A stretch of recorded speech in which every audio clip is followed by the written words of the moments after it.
Well, let's get to it. Our first guest will be Emeka Anelli. Then it's all college football guests after that, as it is game week, and we are your home of the Utes here on ESPN 700. But before we get to Emeka, courtesy of our good friends, your good friends too at Beer Bar, right downtown, Salt Lake City, Utah. For any of your sports watching needs, whether it's college football, pro football, NBA, MLS, they have Apple TV. All RSL games can be seen there. On this Monday afternoon, it is time now for your opening tip. Welcome to The Drive with Spence Checketts on Utah's #1 sports talk. Now into the studios of ESPN 700 to set the scene for the show. The opening tip of The Drive is brought to you by Beer Bar, located in the heart of downtown Salt Lake City. Get local beers and local sports at Beer Bar. You guys feel that over the weekend? Feel that a couple of different times over the weekend? Maybe you woke up a little bit early, stayed up a little bit late.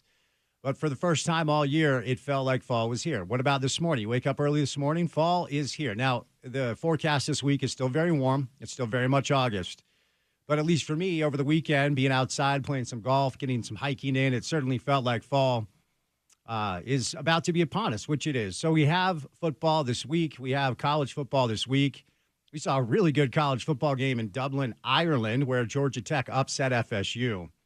FSU, a top 10 team. They were a double-digit favorite, and Georgia Tech beat them with a last-second field goal. So we already have the first upset of the college football season. But for this segment, I'll bring Porter on. Porter is our host of Utah pregame radio. You can hear that Thursday at 3 o'clock.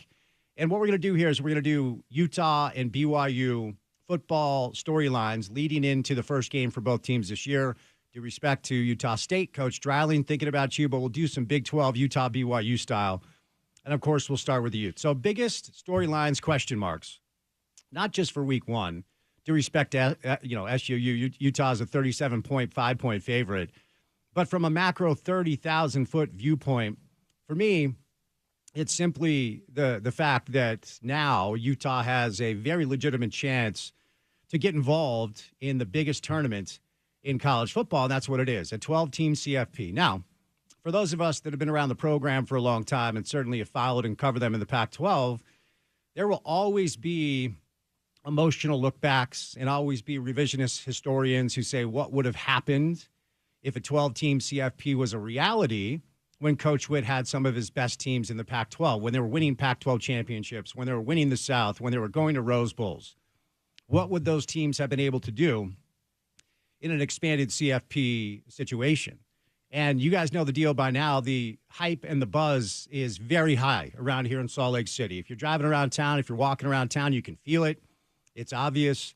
I live up on campus. I take my dog walking up there every single day. The must shirts are out. The football signs are out. Rice-Eccles Stadium looks like it's ready for Thursday night. And I'm quite sure all of you are ready for Thursday night as well. So the number one storyline to me and the underlying kind of current around here in the market is, should Utah handle their business in the Big 12? And I got to say, it does feel like the Utes need to win the Big 12 to get in. That's not a completely in ink sentence and statement. Of course, there are other avenues.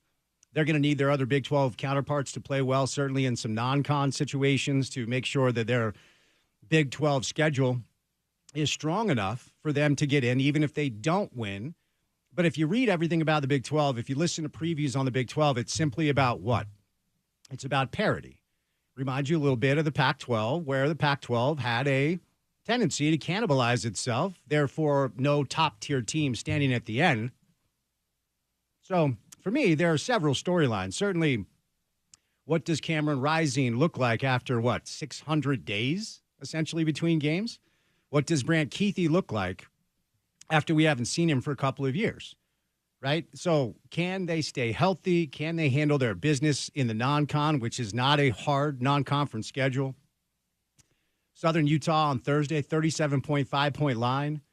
Baylor, David Randa fighting for his job. I mean, you got to be careful with that game, but that is a game that is not a conference game, even though it's a conference foe. It's a non-con game. I would imagine Utah is going to be a double-digit favorite against Baylor. And then the Utes go up on the road, to Logan to take on a Utah State team that will be interesting to follow. Will they be galvanized after the departure of their head coach to play for Nate Dreiling? They didn't lose a ton of talent to the transfer portal. They still have some pretty good players up there. picked, I think, sixth in the Mountain West Conference. And then it gets real, right? Then the Big 12 becomes a reality on the road in Stillwater, at OK State, and then home against Arizona. As we talked about on the show, if Utah starts 5-0, if they get through September undefeated, the hype train will begin. So for me, several, micro storylines from a macro standpoint, the reward that could be on the horizon for the Utes is an invite to an expanded CFP. They win the Big 12. They get in as a top 4 seed. And then we see what happens, right? And that's the crazy thing about the conversation around college football right now. My sincere hope is that whether it's Utah or K-State or whoever, somebody from a non-Big Ten SEC landing spot at least makes some noise. Because there is this undercurrent of, okay, expanded to 12 teams. Guess what, little fella? You have a chance to get in, but it's still going to be a situation where powerful television executives in cahoots with the powers that be in college football want those time slots filled by the biggest brands possible. And we just got to call it how it is. Most of the biggest brands in college football do play their college football in the Big Ten and the SEC. So, Porter, that's my main emphasis for Utah football this year. The number one storyline, with all the talent coming back, with a schedule that, let's call it how it is favorable. Is this the year that we see our team here in Salt Lake City have an opportunity to show college football that they belong with the biggest of the big dogs in the 12-team CFP? What main storyline for Utah football is out there for you? Yeah, I mean, that's the single one. Is not that, Utah is a team that is somewhere in that top 12 to 15 during a college football playoff season in which it expands to 12. But you also add the element, Spence, that this is a program still under the direction of Kyle Whittingham that was your, if you want to call it, original BCS busters, right? They were the ones that kicked the door down for all of these other schools that now do have that opportunity. Give Boise State some credit as well. But when we talk about the college football playoff and the fact that it's and has been broken, or at least very exclusionary for the last couple of decades, Utah is one of the teams that has proven that it shouldn't be that way. They're the ones that have gone out onto the field and shown that they can play with Ohio State and Alabama and these other dogs at the end of the year. And I think it's really cool to follow them this year because of that. Not just because they're a potential team on the fringes of the 12-team playoff and potentially gaining entry into it, but also their place in that conversation historically, which is a lot bigger than just being a contender here in 2024. And in the Big 12, you can zoom out all the way back to 2004, and Utah and the college football playoff are a conversation you have to intertwine.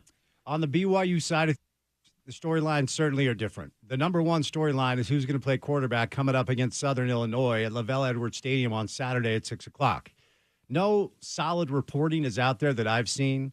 Only rumors, either Retzlaff or Bohannon. Obviously, Gary Bohannon won a Big 12 championship with Baylor once upon a time. His main thing has been health. He appears to be healthy now. We saw Jake Retzlaff in 4 games for BYU last year, and there were way too many mistakes. Now, maybe he's grown, maybe he's learned. Aaron Roderick, friend of the show, spoke to the media on Saturday and said that they haven't picked a quarterback, but did talk about Jake's familiarity with the offense compared to Bohannon trying to get familiar. And then it's, I think for me, it's can you get bowl eligible? Can you improve on 2 conference wins from a year ago and somehow, some way get to 6 wins? Now, BYU's schedule is much more difficult than Utah's. BYU's schedule is among, I think it's ranked 4th in the Big 12. They see K-State, that's in Provo. They see Arizona, also in Provo. The good news is a lot of their more difficult games are at Lavelle Edwards Stadium, where that crowd gets crazy. They eat a lot of donuts, a lot of cougar tails. There's a lot of milk being consumed down there, lactate issues and such. K-State at home, Arizona at home, OK State at home, Kansas at home. Their hardest road game is only 40 miles north for them, which is here in Salt Lake against the University of Utah. Hoping for Kalani's sake, because we cheer for Kalani on this show, that BYU is able to find their way to at least 6 wins, get a couple of more maybe conference wins than he did a year ago. solidify that quarterback position and show the Big 12 that you are not a team to be taken lightly. There's a lot of noise around BYU. There just is. There's a lot of noise around Kalani. And ultimately, I've got to wonder whether or not a basketball school is able to compete in the Big 12. So we'll have to see how that goes. Porter, give me a hot BYU football take before we catch a break. Ooh, hot one. I want a scorching hot one during game week on a Monday. Yeah, my hot take for BYU this year is that you're going to not necessarily see a similar year that Utah had last year, because that had a lot to do with injuries. Frankly, shout out to my guy Skylar Maine. BYU has that handled and then some. But when you're not sure who your quarterback is each and every week, when you're going into week one with an or on the depth chart next to QB1, that's something that I think is going to not hinder the team's ceiling, because I think that is kind of already in place, but it's something that could weigh this team down. So I wonder what that looks like.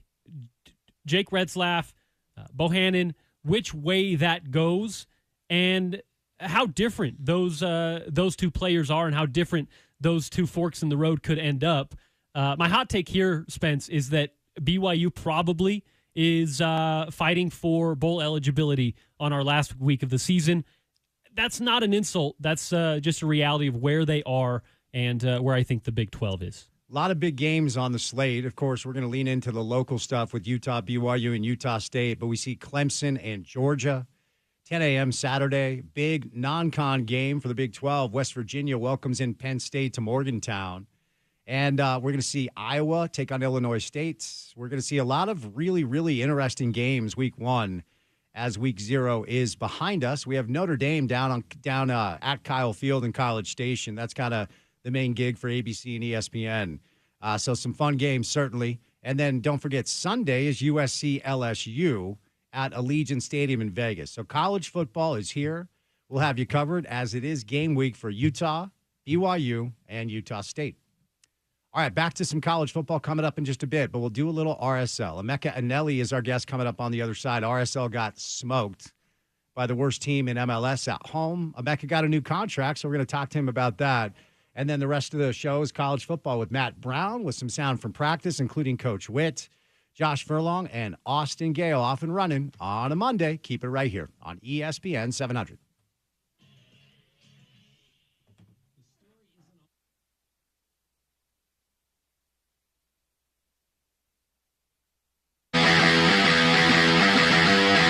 Jordan Noyes kicks it off. It's a high end-over-end kick, backpedaling and taking it. K.D. Nixon 2 yards deep into the end zone. Nixon trying to get to the outside, breaks a tackle, and then he's tripped up at about the 17.5-yard line. University of Utah covering that well, and it was Hayden Fury, the backup linebacker, that made the tackle. So USC will begin things with about an 83-yard field in front of them. And Scott, the guy we'll keep an eye on tonight, wears number 15. His name is Drake London, and he's the best wide receiver in the Pac-12, maybe the best wide receiver in college football.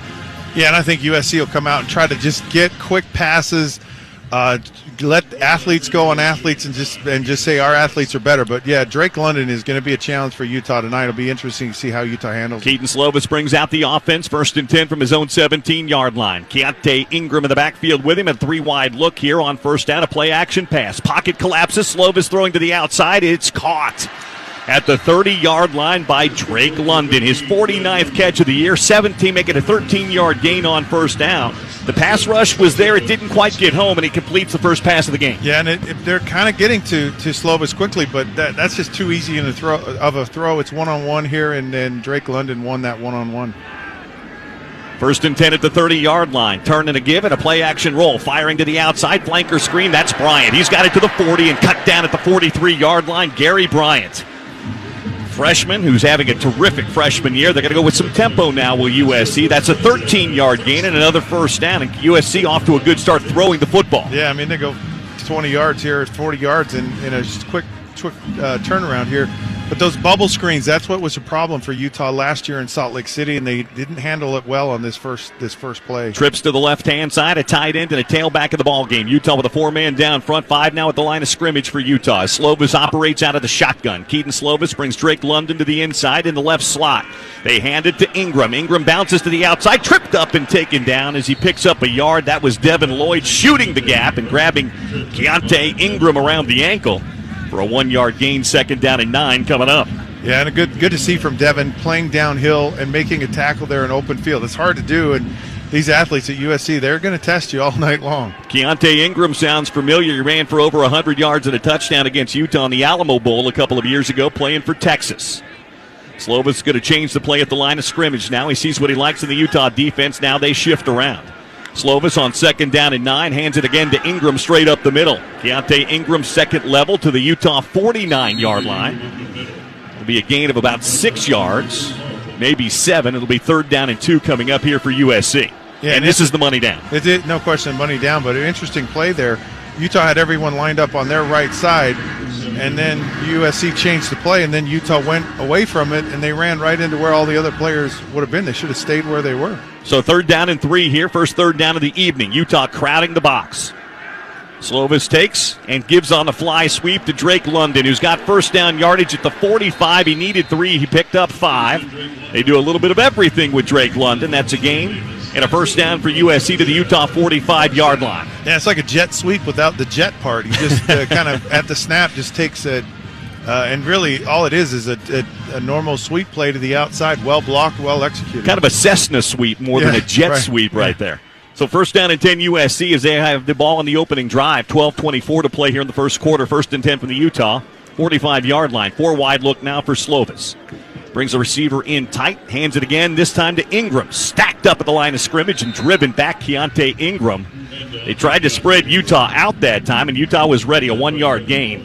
Tackle right up in front by Devin Kaufusi. Yeah, and Utah is really stout against the run. You know, you still have to honor that run, even though USC is going to throw the ball a lot.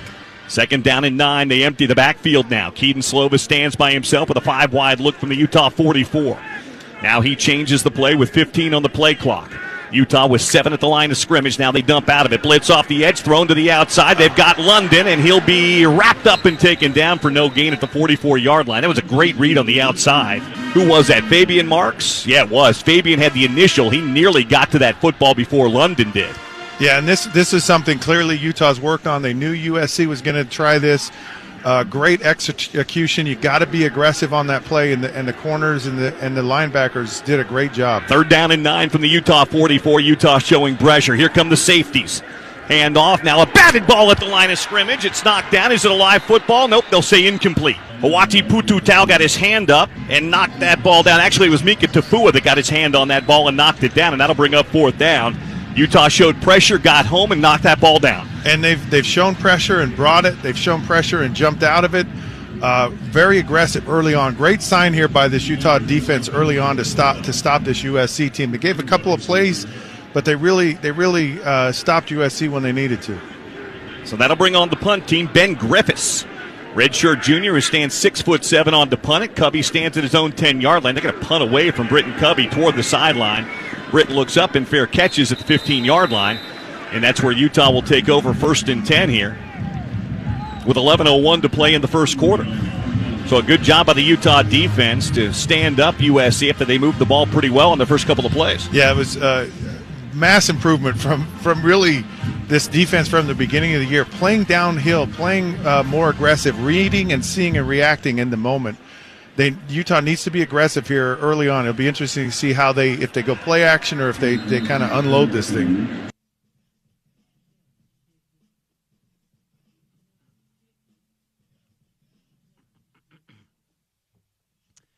All right, we got Matt Brown from Extra Points, a great college football newsletter, stopping by the show today. Play some sound from Ute practice, including Coach Witt. We will bring back Coach Whittingham's media availability every Monday on our show, as he typically speaks in the morning. Josh Furlong, Austin Gale, a lot of college and pro football, but we'll start things off today with a little RSL. Our next guest got himself a nice little contract extension. Friend of the program, midfielder Emeka Anelli, back on the drive. Emeka, happy Monday, buddy. How we doing? Happy Monday to you as well. I'm doing well. I appreciate your time. So let's just talk about the process that led to, I know you have an agent and all that stuff, but it was clear that you were performing, in my opinion, on a level that mandated you be paid better than what you were being paid, and the club agreed. So let's talk about that process and your thoughts now that you've been locked in with an extension with RSL. Yeah, I'm just very grateful. I'm very excited for it. I think the club was very transparent with all the negotiations that we had going on. I think we started about maybe like 2.5 months ago. Kind of went back and forth a couple times, but like I said, they were very transparent on, what they wanted, what I wanted, and that was going to be fair for me, my agent, my family, the club, and everything. So I went back a couple times. Ended up getting it sorted about early last week, and then, took some pictures. The announcement came out, and I'm just very grateful for all of it. So let me ask you about what you like currently with your setup that led you to decide that you want to be here long term. Talk about the coach, talk about ownership, the organization, the club, the community. What outside of getting paid better, which of course is the great thing about a contract extension, what about your current situation motivated you to want to make this home for at least the foreseeable future? Yeah, I think it's just a combination of everything. I mean, the coaching staff has been amazing, especially Pablo. Obviously, he was here last year, and then the new assistant coaches that we brought in. But I think the culture and the mentality that Pablo tries to instill in the team is just something that I would love to be a part of for however long I can be. I think it's super fantastic. And then the community, the fans are also just amazing. Like, can't put it into words how excited I am to go out there when we have home games and play in front of them. And if I had a chance to extend that longer, it was a no-brainer for me. I would love to do that even longer. And just even outside of soccer, Utah as a place in general, the nature, the people, I've had a fantastic time here. I don't think I've even explored it nearly enough as I would like to. So this gives me some more time to explore, look around Utah even more, and just all of the combination of everything made it a no-brainer for me to want to try and extend my contract here. So I got a great piece of advice once, Emeka, which is the most important job you'll ever have is the job you have right now, right? So, but I am curious because the club just moved Andres Gomez to France for a very hefty fee. There are rumors every day about Diego potentially moving on, and he's going to be with the club at least this year and hopefully beyond because we all love him here. But he has been very vocal about his desire to showcase his talents on the highest level of soccer over in Europe. I wonder, because you're really good, man. I'm not trying to butter you up, but you're a lot better than I ever thought. You're legitimately a very good player, and I do believe most people that know about the game in a way that I don't think that you have an opportunity at some point to maybe showcase your talents on what would thought to be a bigger stage, maybe overseas. Is that anything that motivates you, something you might want to do long term? Definitely.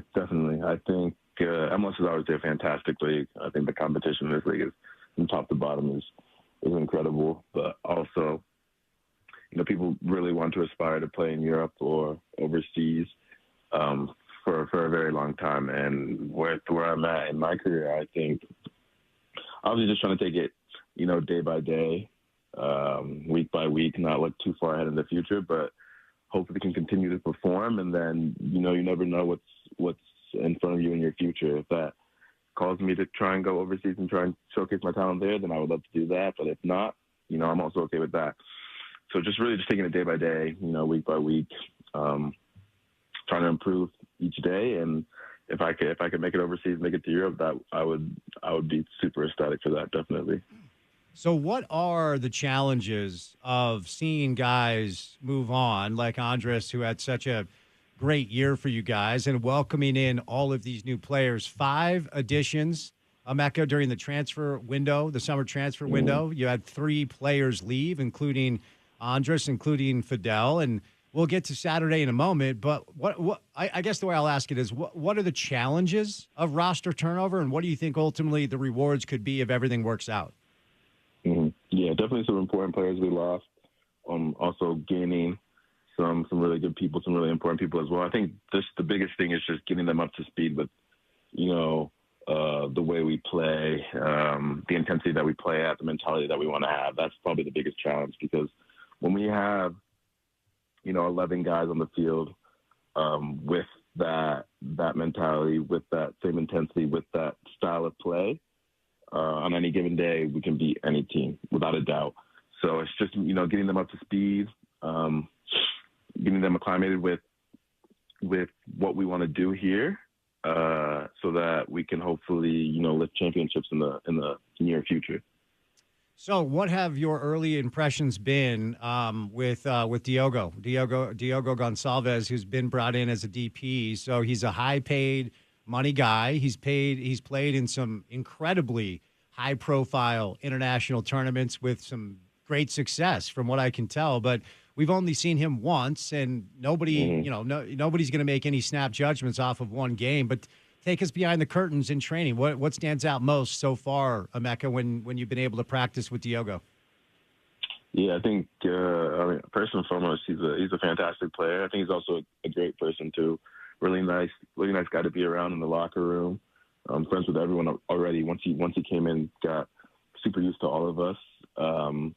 I think technically he's a very, very good player. Definitely the way he can strike a ball and find passes. So I think in the final third he can be very, very lethal with a lot of assists, with a lot of goals in the future. But also, off the ball, I think he's a very hard worker, which is obviously something that we want in all the players that we have on the team.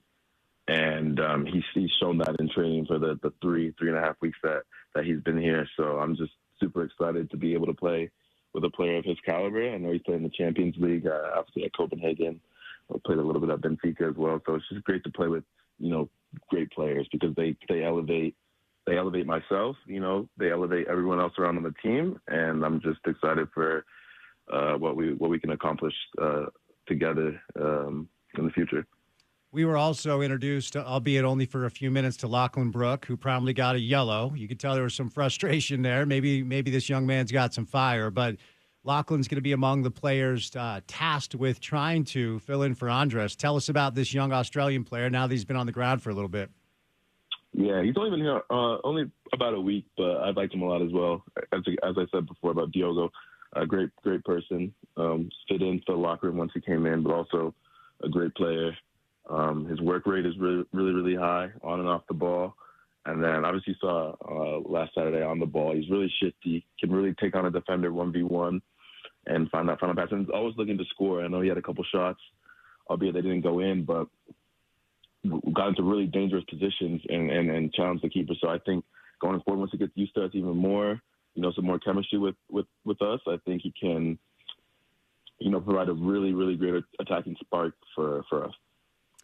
Now, I honestly don't know whether or not you've been able to train with Dominic Marczuk. I know that he's on the ground, but these visa issues sometimes delay these things. Can you kind of give us some details if you can, if you've been able to get to know Dominic at all? Yeah, I've got to know him a little bit. He's also been here for basically as long as Lachlan, maybe just only a couple of sessions that we've gotten in together. And as I said about the last two, great person, great player.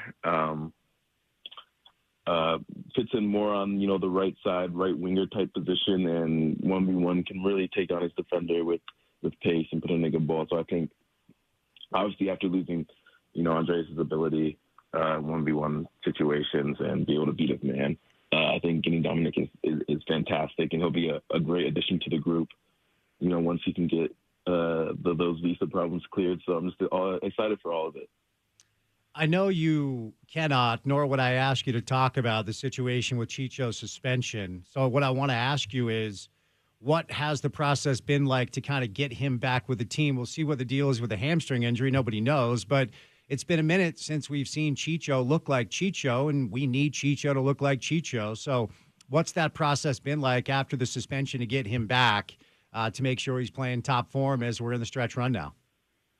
Yeah, I think he came back almost at least for training, 3 or 4 weeks ago, and he just looked like Chicho in training. Obviously, normal, fantastic player, great leader, good work rate, and it's been all going well. Training's been going really well. I think the trains that we've had the past 2.5, 3 weeks were super, super competitive. we're at a very high level. Obviously, we didn't really showcase it this past Saturday, unfortunately, but the good thing is that we get another chance this Saturday in front of the home crowd to really show them what we've been kind of doing these last 3-4 weeks in training. So Chicho, he's been fantastic, and I think the hamstring injury was really, really unfortunate. I'm not sure how bad it is, but hopefully that heals quickly so we can get him back on the field because it helps all of us out. So tell me this. We had Jason Kreis and Pablo on last week, and I asked them the question I'm about to ask you because from a player's standpoint, I would imagine it's difficult to watch your front office break some pieces away from you when you've been playing so well. And a lot of these players are young, and you're young too. And I think there's a feeling in the community that maybe some of these decisions were made with the long game in mind and potentially sacrificing what you guys could have done this year if the group was allowed to stay together, right? Give me your thoughts on that. I can see how people can have that outlook, but also I feel like with the way how things are ran here at the club, it's more of a team.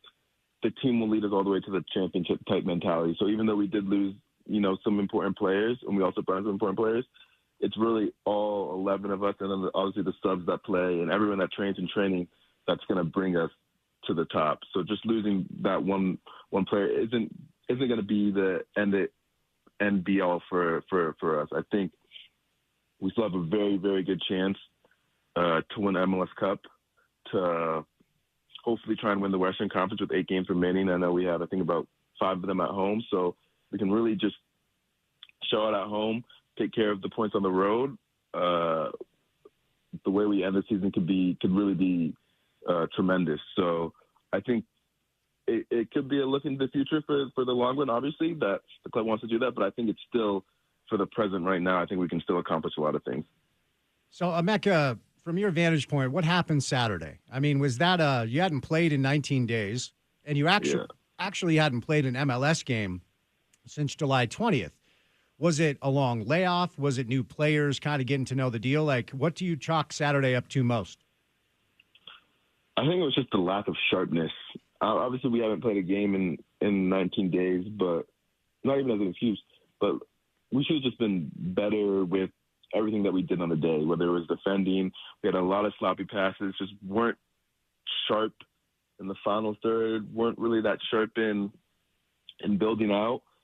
And I think we kind of just lacked that killer instinct for the whole 90 minutes, which is really a bummer because our trainings have been fantastic leading up until the 24th. But then when it came to the day, we lacked the sharpness. And unfortunately, that does happen,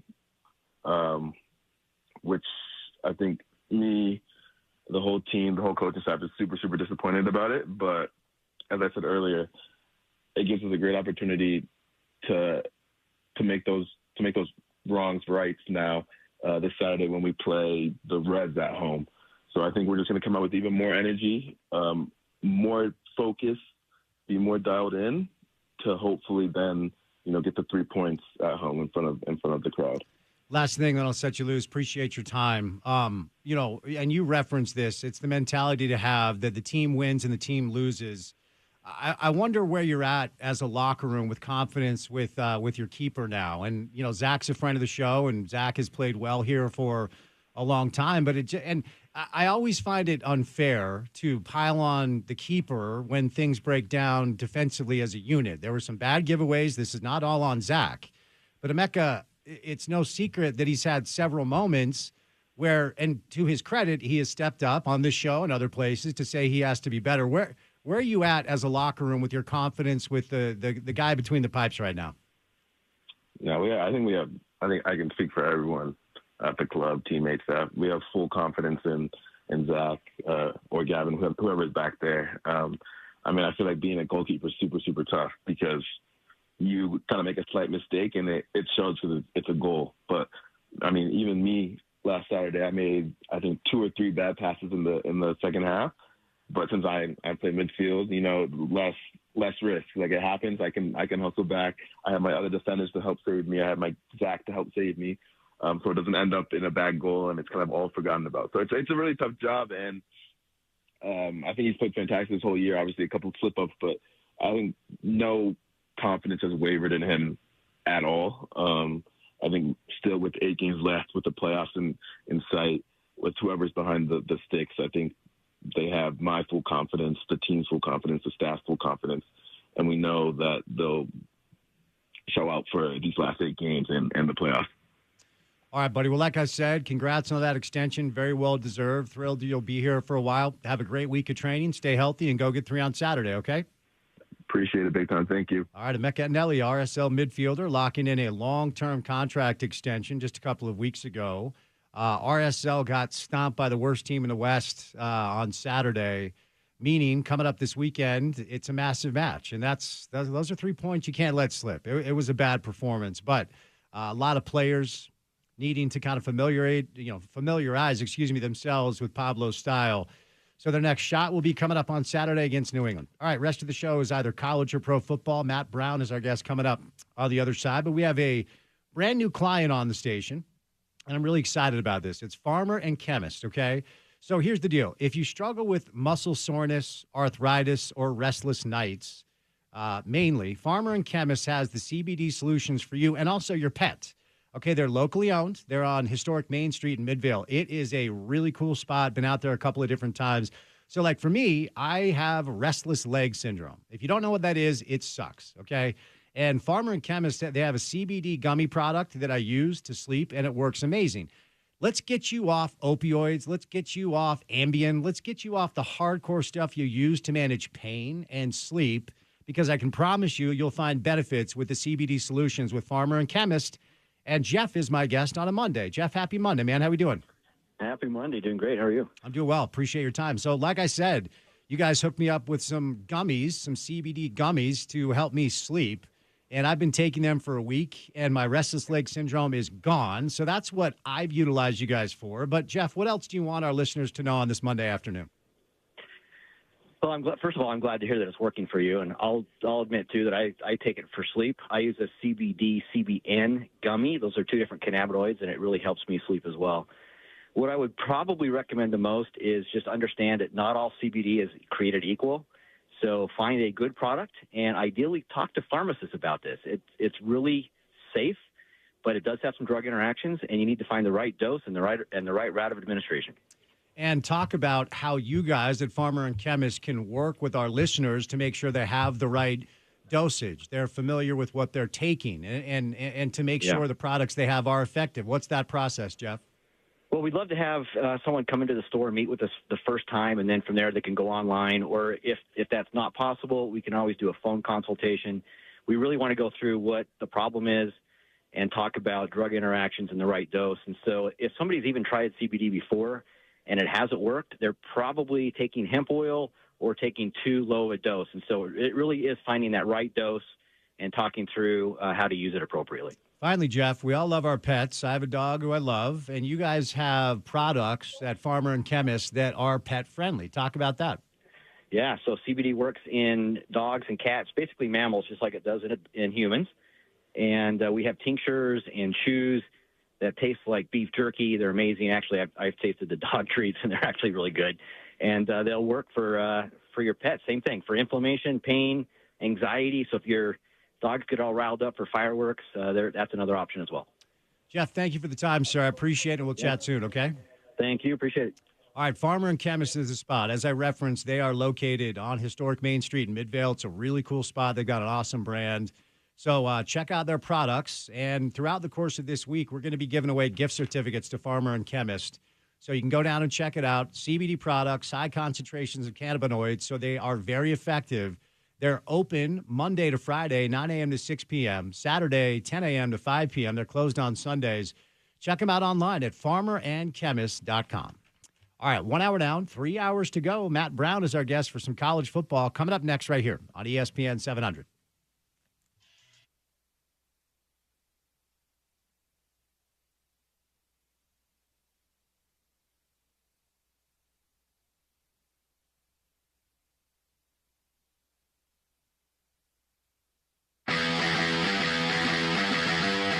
Cam Rising at the line of scrimmage, changing the play. First down handoff, Pledger into the hole, spins off a tackle, gets to the 16-yard line, picks up a yard, and that's it. They ran right at the teeth, and Utah got no push up front that time. Tackle on the play by Rover linebacker Raymond Scott. Yeah, this is just a straight-ahead zone read here. The tight end pulls and tries to seal that backside, just gets there a little late and kind of gets the play blown up. But, this Utah team's got to come off the ball here. 4 wide look on 2nd down and 9 from their own 16.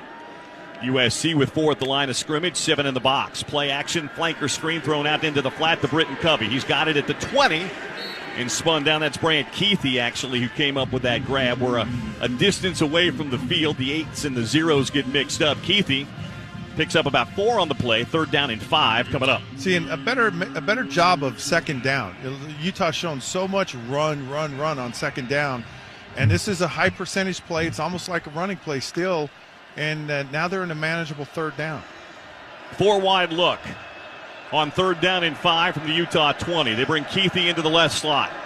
Cam backpedals, looks, fires outside, caught, complete to the outside, but taken down after a 1-yard gain. Mekhi Bernard out of the backfield. USC strung that out, used that athleticism and their speed to get there, and Utah's going to have to punt on a 3-and-out. Yeah, and Cam's got to make a better throw there. He threw it a little bit behind Bernard. He gets it to him in stride. He can turn that shoulder upfield and maybe miss a tackle, but get close to the 1st down. Gary Bryant back to receive. They've got an off-return man as well back there. Cam Peasley stands at his own 8-yard line to punt this ball away. USC's going to set up the return here. Peasley's punt. Good spiraling kick. Looking up into the sun is Bryant. He takes it at his own 35, and he is going to be wrapped up and taken down immediately at the 35-yard line. Good kick coverage that time by the Utah special teams. Like Clark Phillips was down there doing it.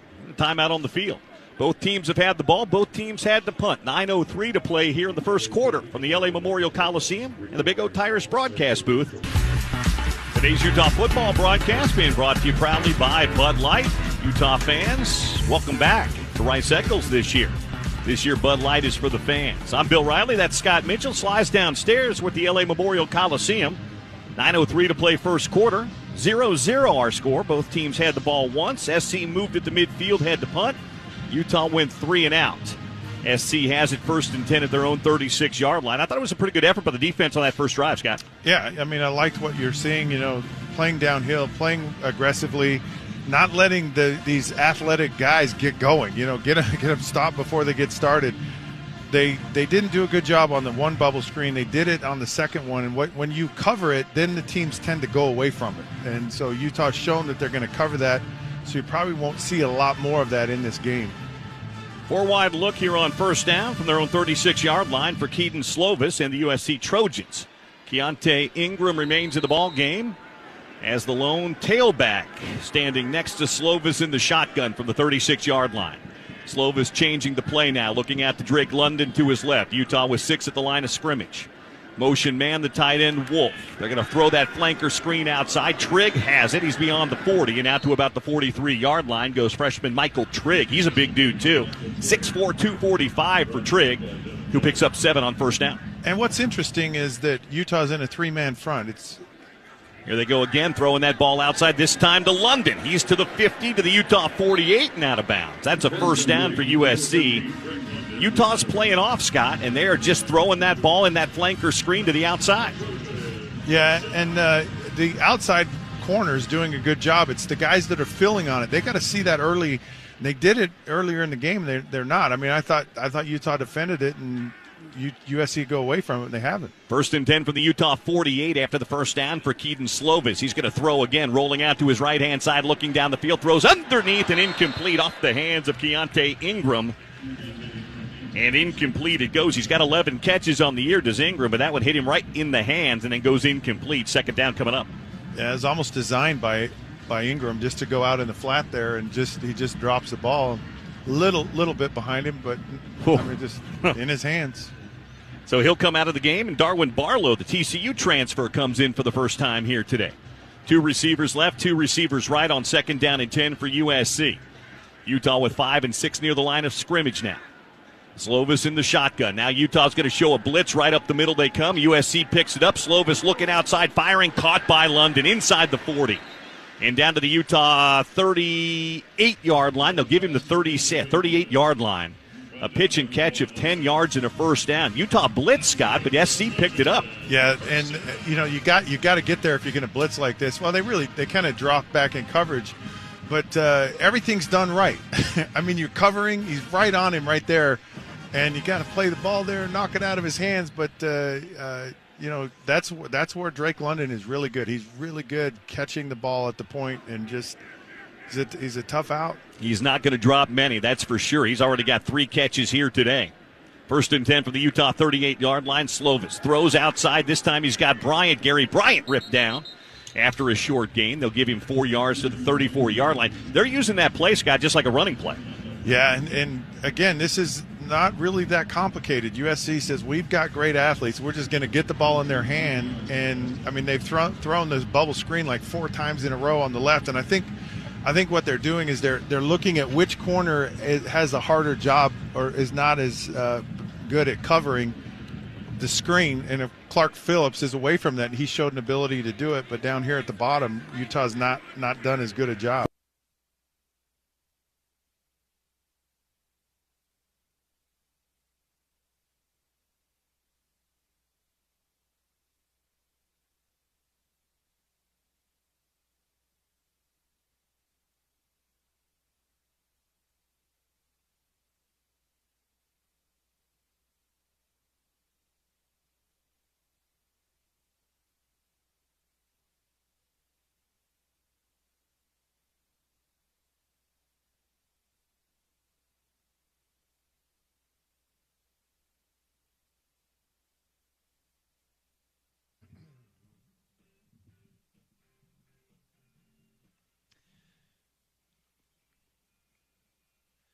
Game week for Utah football. SUU in town coming up on Thursday. BYU and Utah State kick off their seasons on Saturday. Week 0 over the weekend saw our first upset right out of the gates. Georgia Tech took care of FSU. Our next guest joins us on a consistent basis. He is the author of one of the best college football newsletters out there called Extra Points, Matt Brown, on a Monday afternoon. Matt, happy Monday, buddy. How we doing?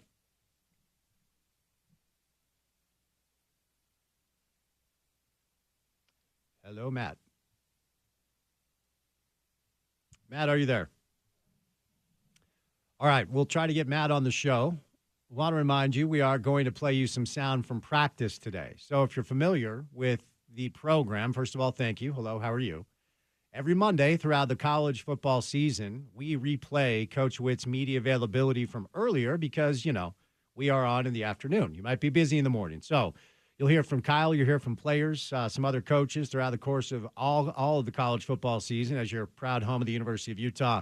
So that comes your way in about 30 minutes from right now. We're going to bring in Josh Furlong later on from KSL to talk more Utah football. Austin Gale to talk some pro football. The deadline for the 53-man rosters in the NFL is tomorrow, and the preseason is now behind us. You probably have some fantasy football drafts maybe coming up. I had a couple over the weekend. Saw some interesting local storylines over the weekend. Zach Wilson actually looked really good for the Broncos. He's trying to potentially latch on as their backup or their third stringer. Obviously, Bo Nix gets that starting job. Samson Nakua had the highlight of the weekend as he nearly returned a missed field goal for a touchdown. But unfortunately, he was tackled out of bounds. All right, let's try again. Matt Brown on a Monday. Matt, are you there? Hey, I am here. Good to hear from you. Hey, good to be with you. First of all, are you hungover from your bucket of cookies that you bought at the state fair?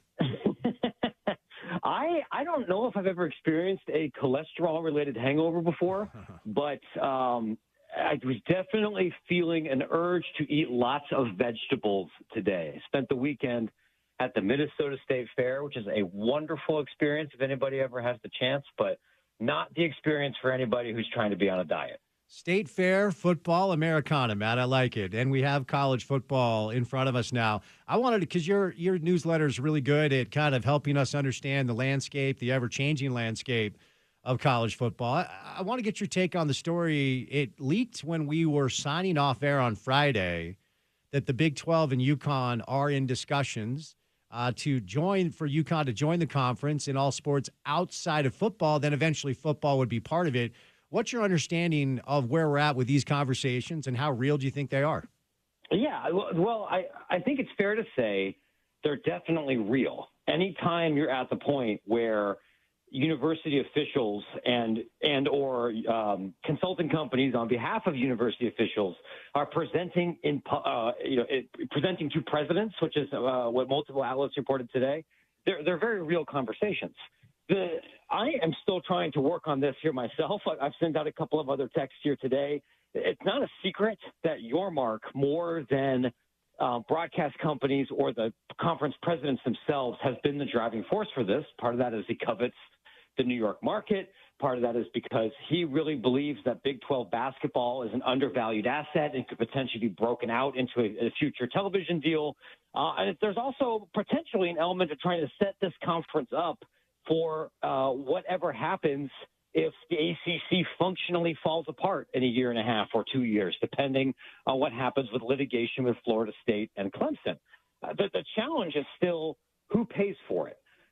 Whether it's ESPN, it's not likely to be Fox, who just signed on to be a major partner in the next Big East television deal, and that's not going to be worth very much of anything without UConn. And whether the travel and everything makes sense for stuff outside of men's and women's basketball. I don't know enough, nor have I read enough from people I trust to say how likely this is that it ends with UConn joining. But it is far enough along that it should not be dismissed as message board fanfic. They're real conversations. So we are a few months removed from the House versus NCAA settlements, and I wanted to ask you today because it feels like I read and hear a million different things on what I'll just call the salary cap looks like for these teams. There's a piece up today, Jake Trotter wrote it, about Ohio State. And the reports are they paid $20 million for this roster they have coming back.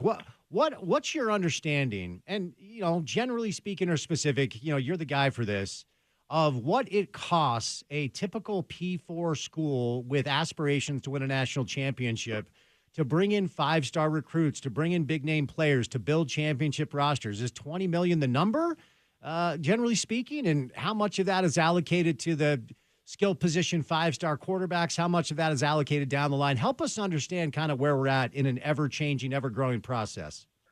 Yeah, I forgive me here. I think there's two separate questions, right? Because I'll try to tackle the latter one there first. What's the going rate for a playoff caliber or championship caliber roster right now in college football? I would not say 20 million is the number. I've heard through a few other numbers thrown out for Ohio State. I think 20 might be a little bit high, but it's not crazy high. I would think if you want to be in the conversation to not just make the playoff but win multiple games, it's definitely at least 10. And there isn't really a consensus about the best way to spread some of that money out. That to be the industry consensus is that you need to stack elite talent. You need to have as much high-quality high school talent as you possibly can, but you don't want to necessarily overpay for it because 18 to 19-year-olds are risky, particularly with quarterbacks. Even five-star guys bomb out at a close to 50% ratio. So you need to pay as much as possible, or pay as little as possible to secure four-star guys. And what Utah might have to pay to get somebody on campus who's a top 200 recruit is going to be different from BYU. It's going to be different from Baylor and different from USC. It's not the same rate for everybody. Some places have to overpay to get the right kind of guy. And then you want to allocate the bulk of your payroll to paying your existing high contributors and paying an existing contributor to come in from somewhere else to fill gaps in your roster. The schools that have been talked about in the industry of throwing out the most money at high schoolers are generally not Ohio State, Georgia, Alabama, the LSU, really elite recruiters. It's typically the schools like Nebraska, A&M, Miami, USC that are more desperate. And it's not a big surprise that by and large those teams have not been as successful. It's different for basketball. It's going to be a little bit different from market to market. But if you are not prepared to spend as your collective, 8.5, 9, 10, a little bit more than that, you are not prepared roster-wise to play with the Ohio States, LSU's, and Georgias of the world.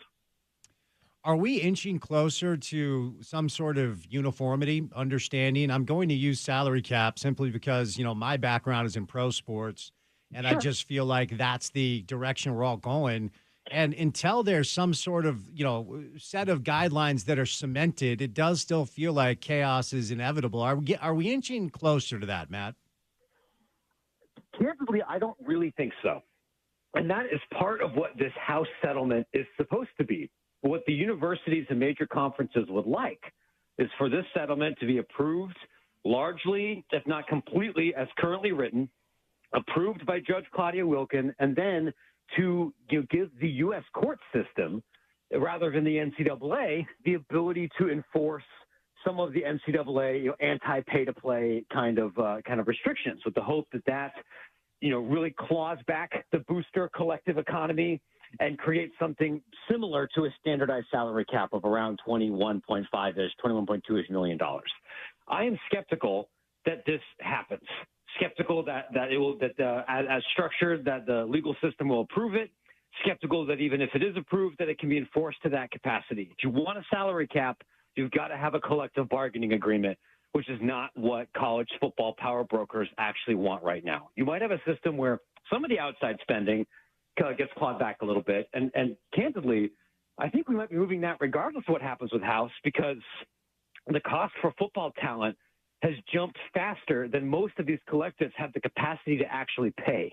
You might have a $20 million payroll. You do not have a collective of $20 million in the bank. There are more of these guys kind of living hand to mouth than you might think, and sometimes checks bounce. Which is going to drive down the cost for some of this talent. But if you are somebody that is hoping for a salary cap or widespread cost parity to make it easier for a Utah or a BYU to compete with the most wealthy programs, I think that's wishful thinking. Regardless of what these rules are, I expect the SEC schools, Ohio State, Florida State, and Clemson to pay what needs to be paid to get the same caliber of guys that they've been getting since time immemorial. All right, I'm going to continue asking you questions based off my own curious mind, right? Because I want you to help us understand a little bit exactly where we're at based off of our market size and the teams that we have here. Where is the line, in your opinion? And this could be, best guess. There's probably a little anecdotal conversation we'll have here, but where is the line between the college football programs that can afford the biggest of the big dogs, the 20 million plus schools? How many of them are there in your estimation, and where's the line between them and everybody else? That's a good question, and I think a decent place to start would be to look at your blue chip ratio schools. Who are the institutions that are already recruiting more 4- and 5-star out of high school football recruits than they are 3-star guys? And as a general rule, there's usually around 12 to 16-ish schools that have at least half of their roster, meeting that threshold.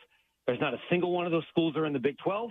It's the schools that you'd probably imagine, right? It's 2/3 of the SEC, Ohio State, Michigan, Miami, Florida State, Clemson, USC, and Oregon. That's about it. You're going to have some schools outside of that group that are very committed to football. And will fully fund whatever they're allowed to fully fund once the House settlement is codified. But they don't have the donor base. They don't have the corporate base. They don't have the ability to reach a $20 million football payroll, regardless, outside of what the university is willing to pay. And given what we've really seen over the last 100 years of history, outside of the CBA, it's real hard to force elite talent to go to Baylor or Texas Tech and not Texas and Texas A&M. So interesting you referenced donors. That was my next question, because I've heard from more than a few people. And look, most of us day to day, we have the same worries. We want to pay our bills, want to pay our mortgage. We want to feed our children, want to make sure they can go to good schools, right? And if you're lucky enough to have disposable income, you're probably utilizing that on a family vacation, or maybe you need a new car. And I've heard from more than a few people that, you're asked to buy season tickets. You're asked to pay for your tailgate lot. You're asked to donate to the institution. And now you're asked to donate to the collective. I wonder, based off of your reporting and the work that you do, if you have a good pulse on, and if you have anything local, that's great. You're not located here, but is there a feeling around college football right now that donor bases are asked to simply just to do too much based off of what they've been asked to do historically speaking? It's one thing just to have 4 season tickets. That's expensive. You go to a game, everybody wants a soda, everybody wants a hot dog. If you tailgate, you're paying for your lot, so you're setting that up, you're buying food. Like, I wonder if you have a general feel for what alumni bases and donors are being asked to do around college football right now. What you are describing is something called donor fatigue, which is a phenomenon that virtually every major program, and certainly every mid-major program, is experiencing. The dirty little secret is very few big-time collectives are funded from anything that would resemble, mass donations.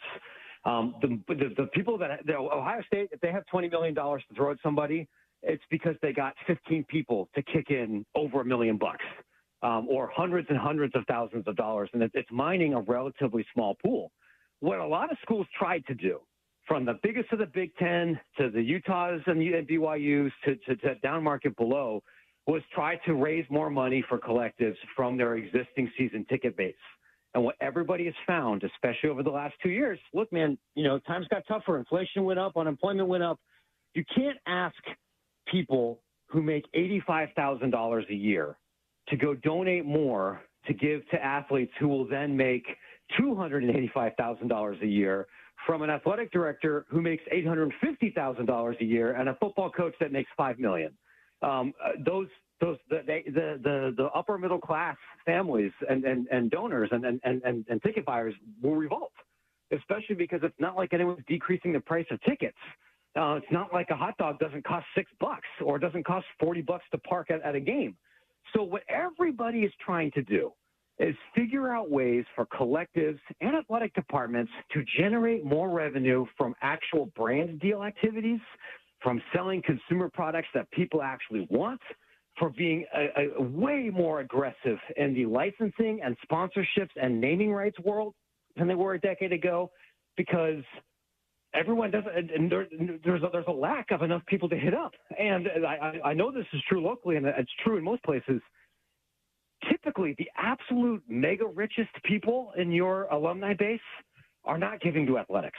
And they definitely don't want to be the ones giving the biggest money to collectives, because they don't get the same tax write-off, and it has a higher legacy risk factor than it does buying an art museum or giving to the medical college or paying for first-generation scholarships. That you need to soak the people that are the next level of rich, the people that own 17 Larry Miller, car dealerships, the people that had one Silicon Slopes company blow up, but don't have Utah Jazz ownership money, just have lots and lots of money. And there's a finite number of those people to hit up for $700,000 a year.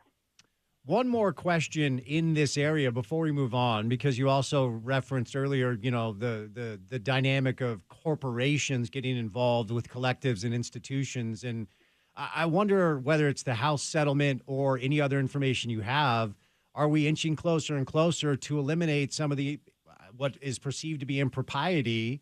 The Miami situation comes to mind with some rogue business owner just calling a player and saying, I'll pay you this or that or whatever to come to my car dealership, that I think a lot of institutions are wary of, and they want to curtail that. Are we getting closer to some sort of resolution or some sort of regulation in that space? I honestly don't think the risk for impropriety or the rush of money is as much coming from the corporate side. And part of that is because you run the risk of kind of what happened with LifeWallet, right? Where everybody knew who LifeWallet was because their CEO was throwing around money like crazy to every South Florida athlete he could. The company's basically bankrupt now.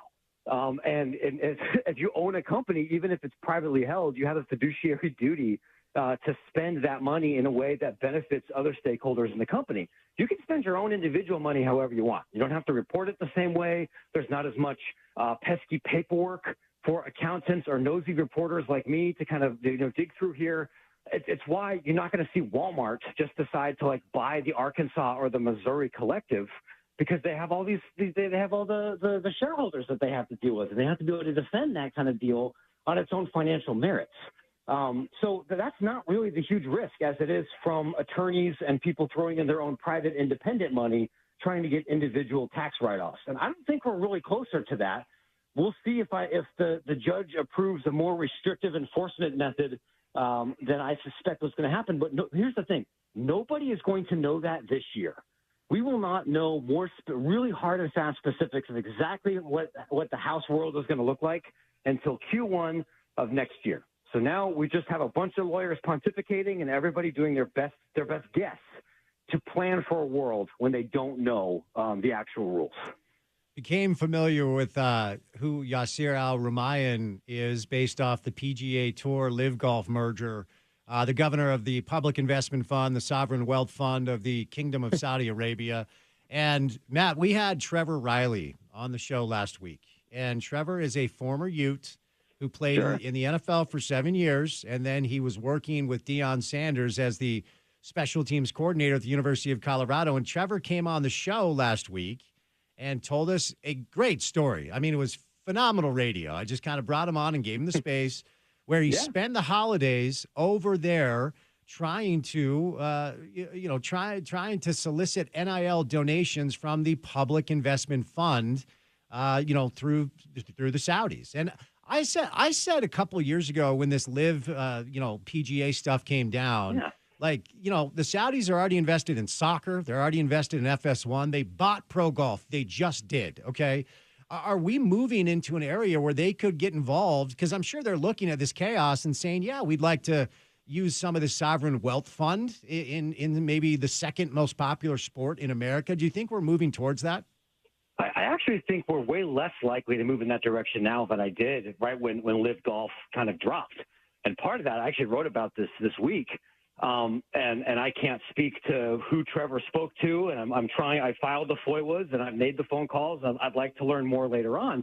But when you talk to people that work for American institutional investment companies or British institutional investment companies, what they're saying is over the last 6 months, the folks running the Saudi investment fund have been substantially more conservative with where they're investing anywhere internationally. What they're really hoping to do is to be involved in capital projects to build infrastructure in Saudi Arabia. You're going to have a better luck getting an audience with one of these guys if you're building roads or bridges or water filtration systems than you are another international sporting venture. And that isn't to say that they wouldn't go buy another 2% stake in a basketball team in America. But the idea of, hey, we'll go give Florida State the money they need to get out of the ACC so we can buy a little bit more influence in Tallahassee, and we don't care if we make our money back. That's a 2022 assumption. I don't think it's so much the market reality of where we are in late 2024. There's so many political difficulties in getting Middle Eastern oil money into college athletics that I don't think that's the most likely place where institutional investments are going to come. And I understand Mr. Riley said a couple of other things about where he was trying to solicit money, and maybe that's true. Maybe that's true. Maybe that's not. I don't think Ensign Peak is going to get really involved in any kind of collective operation here either, although sometimes the church surprises me. I think it makes a really good radio, though. It's a fun message board topic. It certainly was the first time a guest of mine used the term Mormon Illuminati on my radio show. So, yes, that was a first for us. You just got to book me more often, and we can bring that in there. We can joke about the eternal family of the Mormon Mafia. And how, right? Not people that actually work at Temple Square, but people in the business community. But, yeah, the idea that there's $3 trillion sitting around there with some of those people that is prepared to make a financial investment in a secondary company for NIL collectives.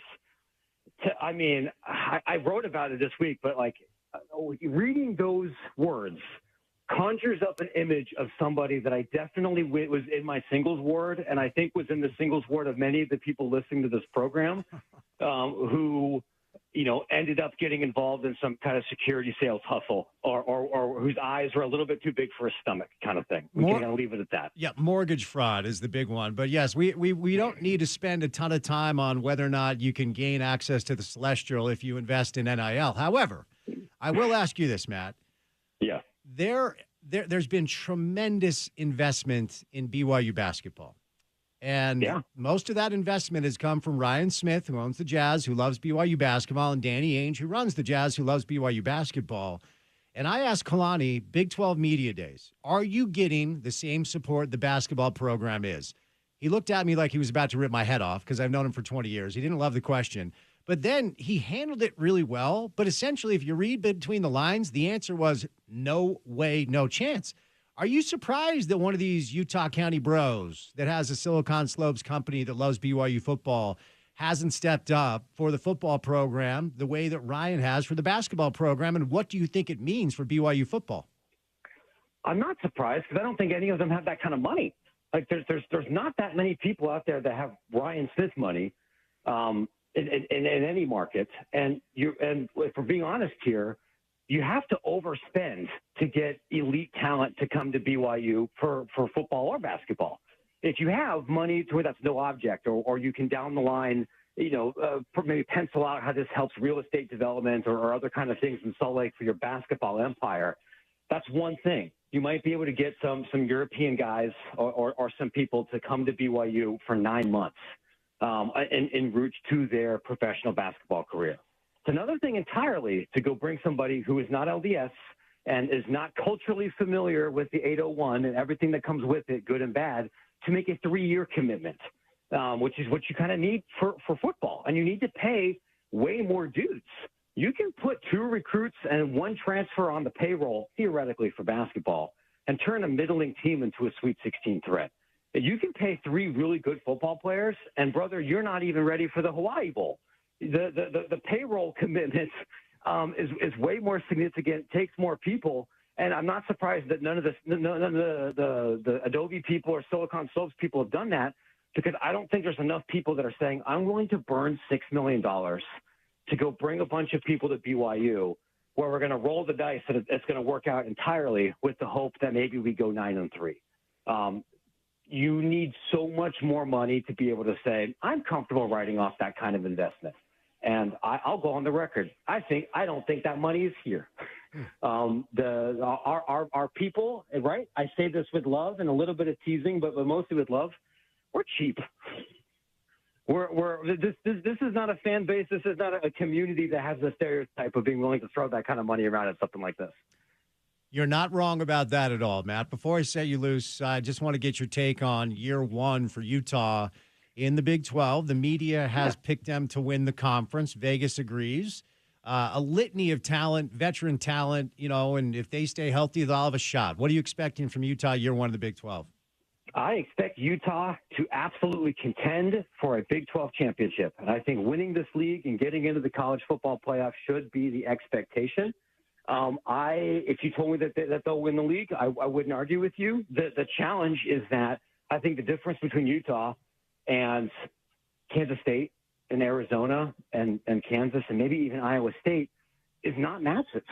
And a lot of that's going to depend on injury luck. If Utah is unlucky in the quarterback injury department, if Utah is unlucky in the playmaking injury department, because I don't think they're super deep, in my opinion, both those places, or just get unlucky with turnovers, because with the margin between 1-5, 1-6 not being great, you can have an experienced, really good team go 9-3.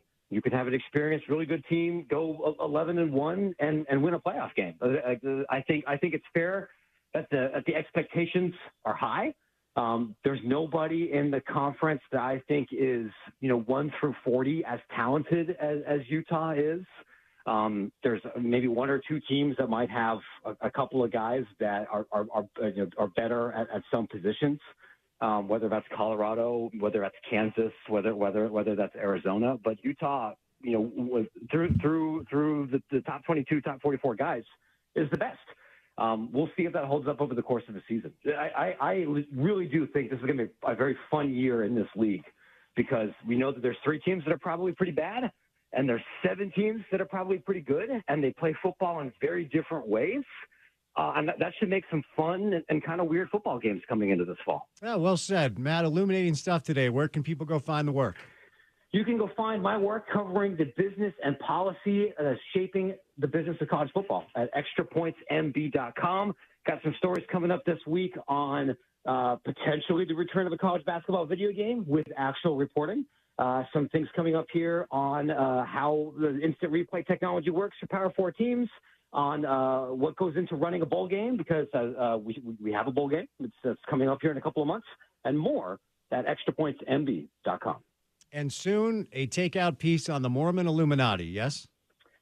Maybe let's not send this last 2 minutes of radio to the BYU football credential department. I think I was going to try to go get access to a game this year, and that's gonna get me on some email lists for sure. Fair enough, Matt. Thanks for the time. Have a good week, all right? Yeah, you bet. Do well, fellas. All right. Matt Brown, he writes Extra Points. It's one of my favorite college football newsletters because it's kind of helped me grasp and understand the ever-changing landscape of the business side of college football, which includes transfer portal, it includes conference realignment, it includes House versus NCAA, collectives, what member institutions are allowed to pay, how they distribute the funds. It's very good. At Matt Brown EP is where you find him. Porter, can you hear me? Of course. Started shaving my legs. There we go. Yeah, it looks good. I mean, I'm walking down the grocery store. I'm like, hey, calm down, ladies. So the deal is, get a little bit older, you'll see the hair grows weird, and it looks weird. You got patches. It's strange, right? Oh, Houlihan. Have you ever shaved your legs? I have before. Not a consistent thing. It was a sport thing at one time, but. Well, we have a new client on the show, and he hooked me up with a brand new Bolt Skin and Shave package. It's the very first brand for men who shave their legs. Now, if you are a high-performance athlete, if you like to run, we have a lot of trail runners here. We have a lot of crazy runners that do those things where you run like 100 miles over 20. I don't know why you people are doing this, but hey, good for you. Wasatch 100, DC Peaks 50. So high-performance athletes shave their legs, and now it is kind of, permeating throughout the culture of men shaving their legs, and Bolt Skin and Shave is the very first brand for men who shave their legs. Okay, so they built a very specific performance razor that's been intentionally designed for leg shaving in the shower by those with larger hands. Most common reaction that they're getting so far from anyone that uses it is how much they like the weight and balance of the razor. Feels more substantial than a woman's razor for shaving legs. So stop using your wife's pink razor. This razor works so much better for a man's leg hair because it's coarser. This isn't for shaving your face. This is for shaving your legs. It's made of metal and rubber, striking that perfect balance of function and non-slip form. Now, the package entirely is awesome because the shave products that they include actually work for your face too, because they have shave butter, they have post-shave lotion. I've replaced my shaving cream with their shave butter, and it's awesome. It smells really good. It's very comfortable, smells excellent, and actually the products are good for you. So stop using soap and check out Bolt Skin and Shave.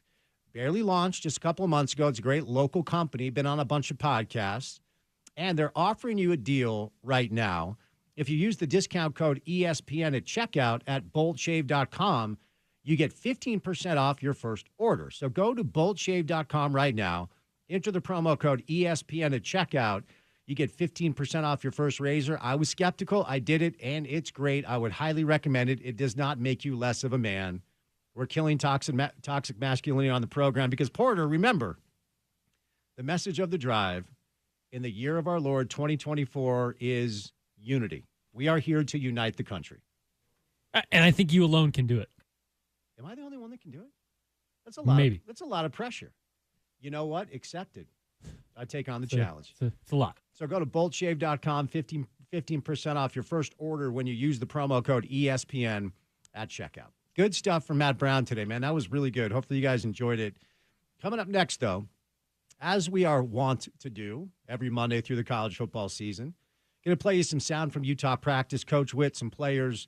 Josh Furlong will stop by. Austin Gale will stop by. We'll say goodnight at 6 on a Monday. Game week Monday right here on ESPN 700.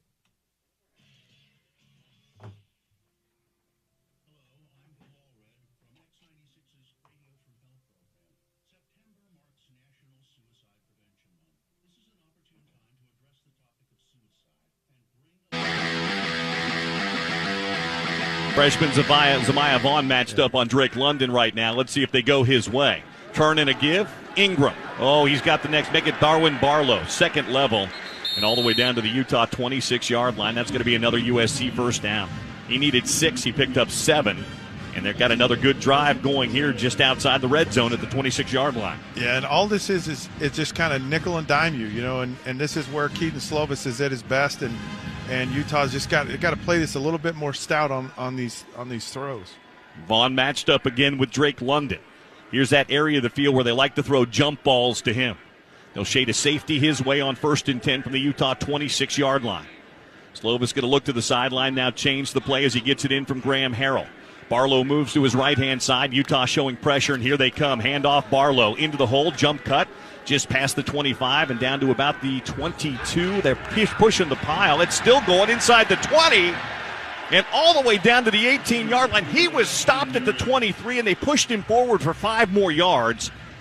And that's going to be 2nd down and short now for USC. They'll go with tempo now. No subs on the field. They'll snap the ball and hand it again to Barlow straight ahead to the 15, down to the 14-yard line, and that's good for a 1st down. And they're in the red zone now and in business as USC, and they're not subbing here. They're going with tempo. Utah having to shuffle guys in and out pretty quickly here. As Slovis doesn't huddle up, he just looks to the sideline. 1st down and 10 USC. Clock running, 5:37 to play here in the first quarter. Scoreless for now. SC threatening right now. Barlow in the backfield. Tight end and 3 wide receivers here for USC. Now they shift into the pistol formation. Slovis now changing the play, turns around and tells Barlow. Takes the snap, turns and gives. Barlow straight ahead to the 10 and falls down right there after a 4-yard gain. Boy, if he kept his footing there, he might still be running. Well, Utah's gone to a 3-man front. So they're like a 3-3, 3 linemen, 3 linebackers, and they had Devin Lloyd as an end. So it's kind of that. It was kind of what BYU did against Utah early on in the season, and it's kind of designed to, stop the run, but also stop the pass. But it's more susceptible to the run. Keep an eye on the jump ball to London here. First to make it 2nd down for the 10-yard line of Utah. Slovis moves a man in motion across the formation. Takes the snap and drops to pass. Looking toward the corner of the end zone. Throws in the flat to Washington instead, and he's wrapped up and taken down behind the line of scrimmage. Nephi Sewell from his linebacker spot came up and made the stop on Taj Washington. That's going to bring up 3rd down, and we'll call it about 8. Yeah, great read here. This is it's just a design kind of screen here out to Washington, but well read and well reacted by Nephi Sewell. Good to see him back healthy again.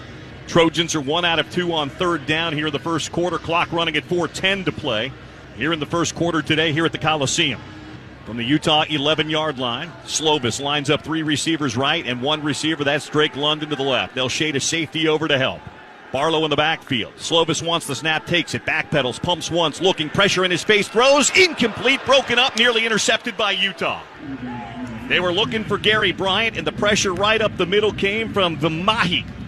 Kelly Vimahi got right in the face of Keaton Slovis and forced the incompletion. That'll bring out the field goal team here for USC. Yeah, very, very well done up front. I mean, that wasn't a pressure throw there, but a nice job.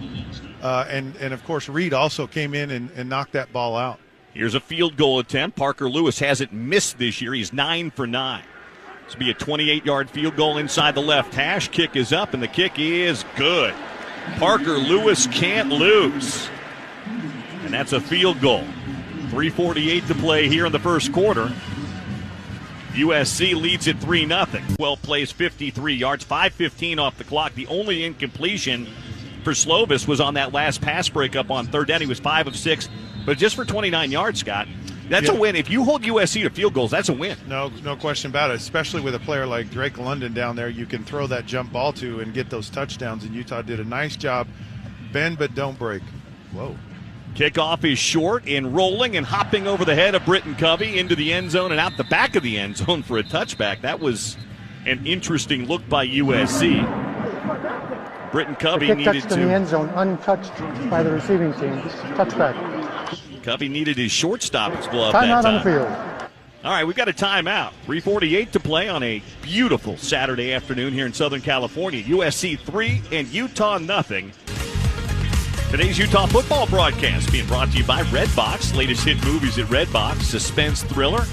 Conjuring 3, The Devil Made Me Do It. That was always Scott's excuse when he was a teenager getting caught by his parents. Hello, Devil we're made the me do Red it. Devils. Yeah, you did go to Springville. Yeah.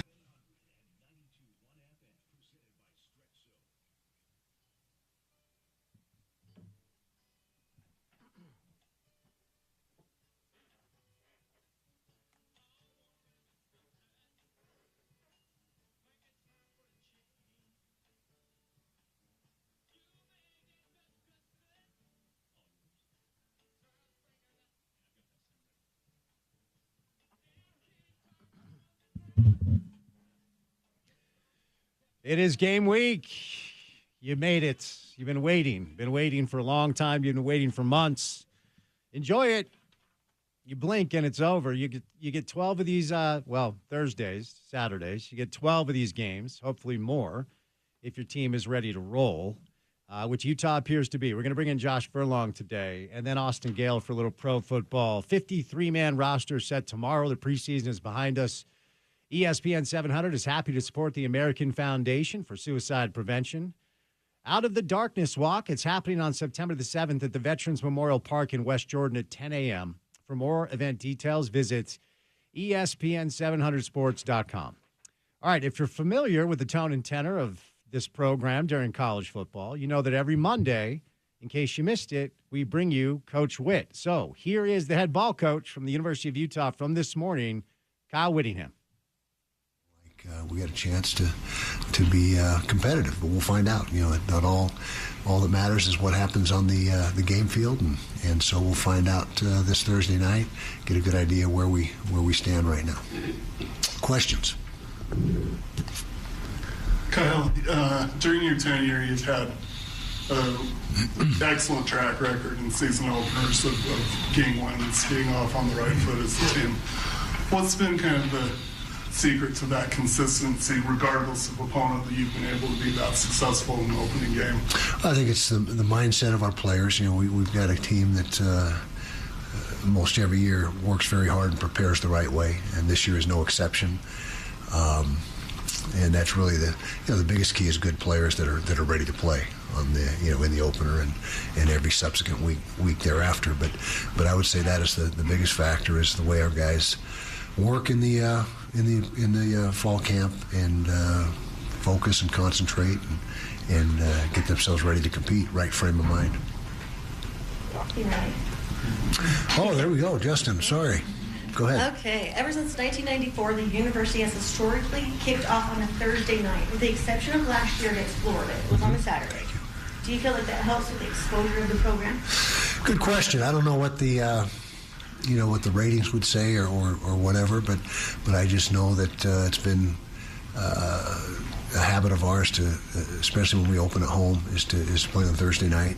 I guess a lot of that has to do with the holiday, that following Monday, but it also is an advantage of sorts where we have a couple extra days to prepare for the second opponent, so that plays into it as much as anything else.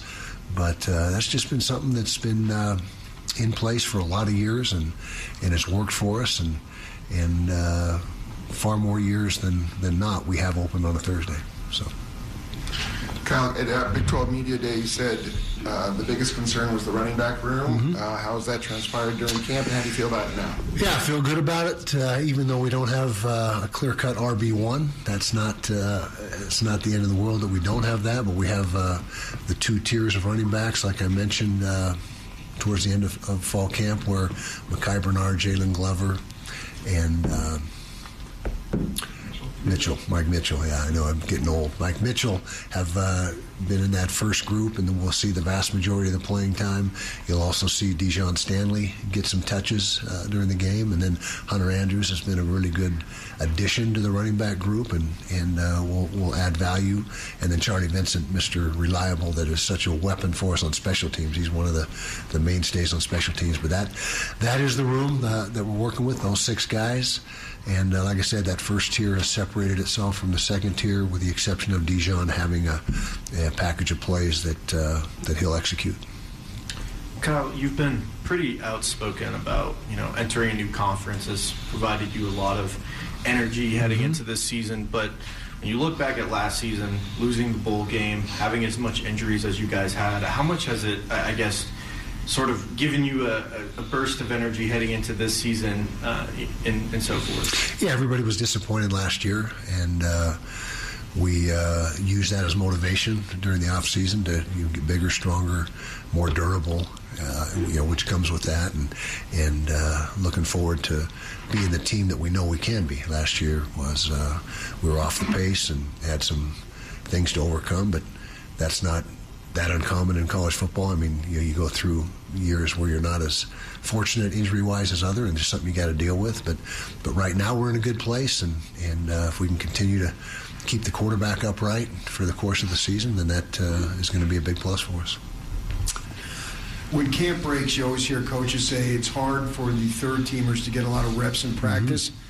I was looking at your depth chart. I think you have 8 oars between second and third guys on there. I'm wondering, how do you balance those reps to make sure those oar guys get enough when it comes time for practice? Yeah, good question. And we did more this fall camp of running simultaneous drills. So, like, for example, we have the team period that's maybe 12 minutes, 15 minutes long.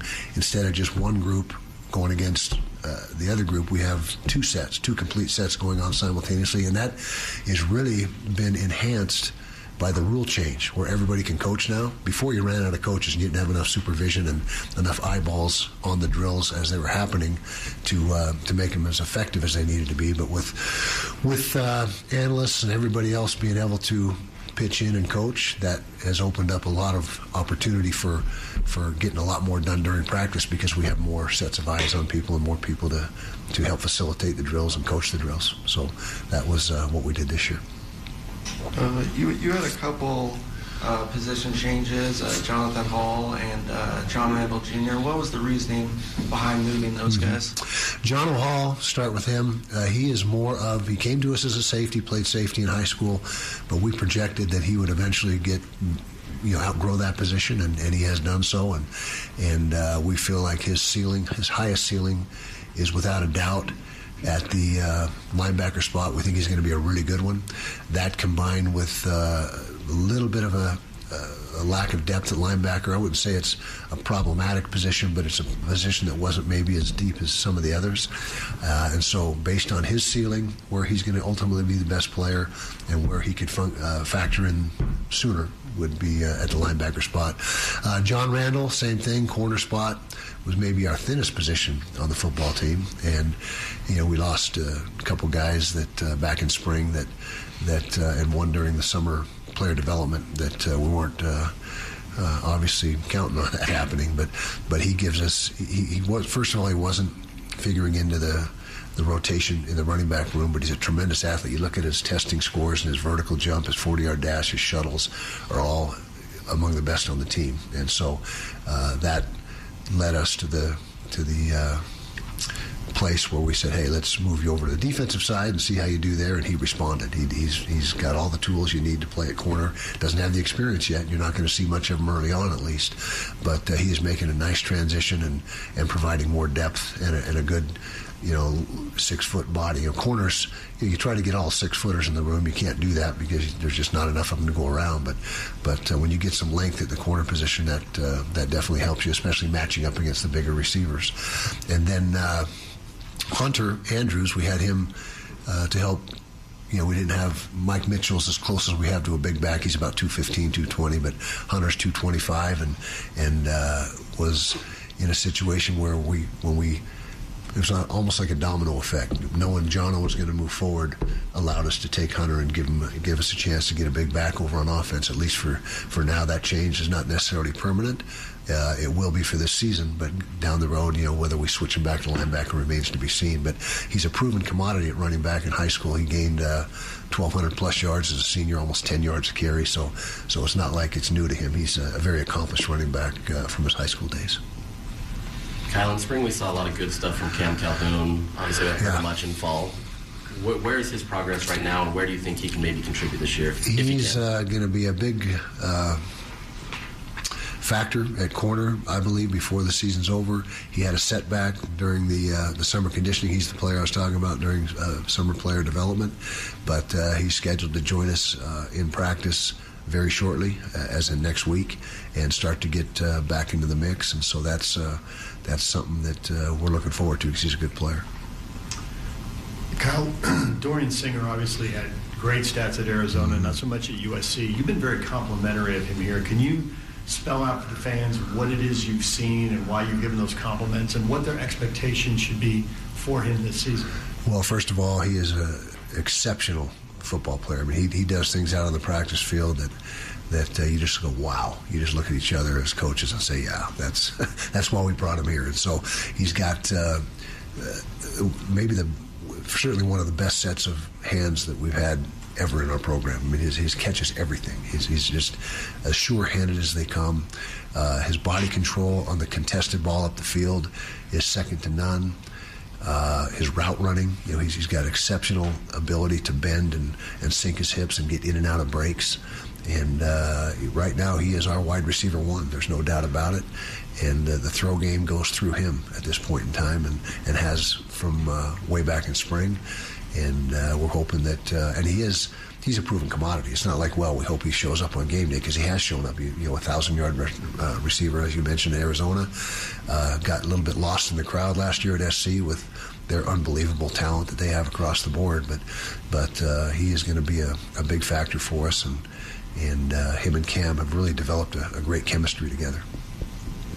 Yeah, Kyle, we're all excited to see that play out. Cam's obviously the leader on this team, but we haven't seen him play for a long time with Rose Bowl 2023. What's he look like, and what do we expect this Thursday? Well, physically, about the same guy, 220 pounds. He's what he's been for the last several years. He is going to be very judicious in his running, and we've had ad nauseum talks about that, and he's going to be a guy that really picks his spots and is going to be not trying to fight for that extra yard when there are situations where end of game or whatever where he's going to need to go ahead and throw it in there, but preservation is the key with him as far as when he decides to tuck the ball and run it. Very little QB run game. You're not going to see a whole lot of QB run game, but he's right now functioning as well as he ever has. His arm strength is back. The leg feels great, and just no limitations. I mean, he's ready to roll. Southern Utah put a scare into Arizona State in the season opener last year. Does that get your guys' attention? And then also Braden Whistler, walk-on at Utah, Bingham High, is one of their big weapons. What's your history with him? Yeah, well, he was a great teammate for us and a hard worker and was a scout team guy and busted his butt every single day. And he was a guy that, I'm elated to see him having the success he is and being able to contribute and be their lead back. So good for him.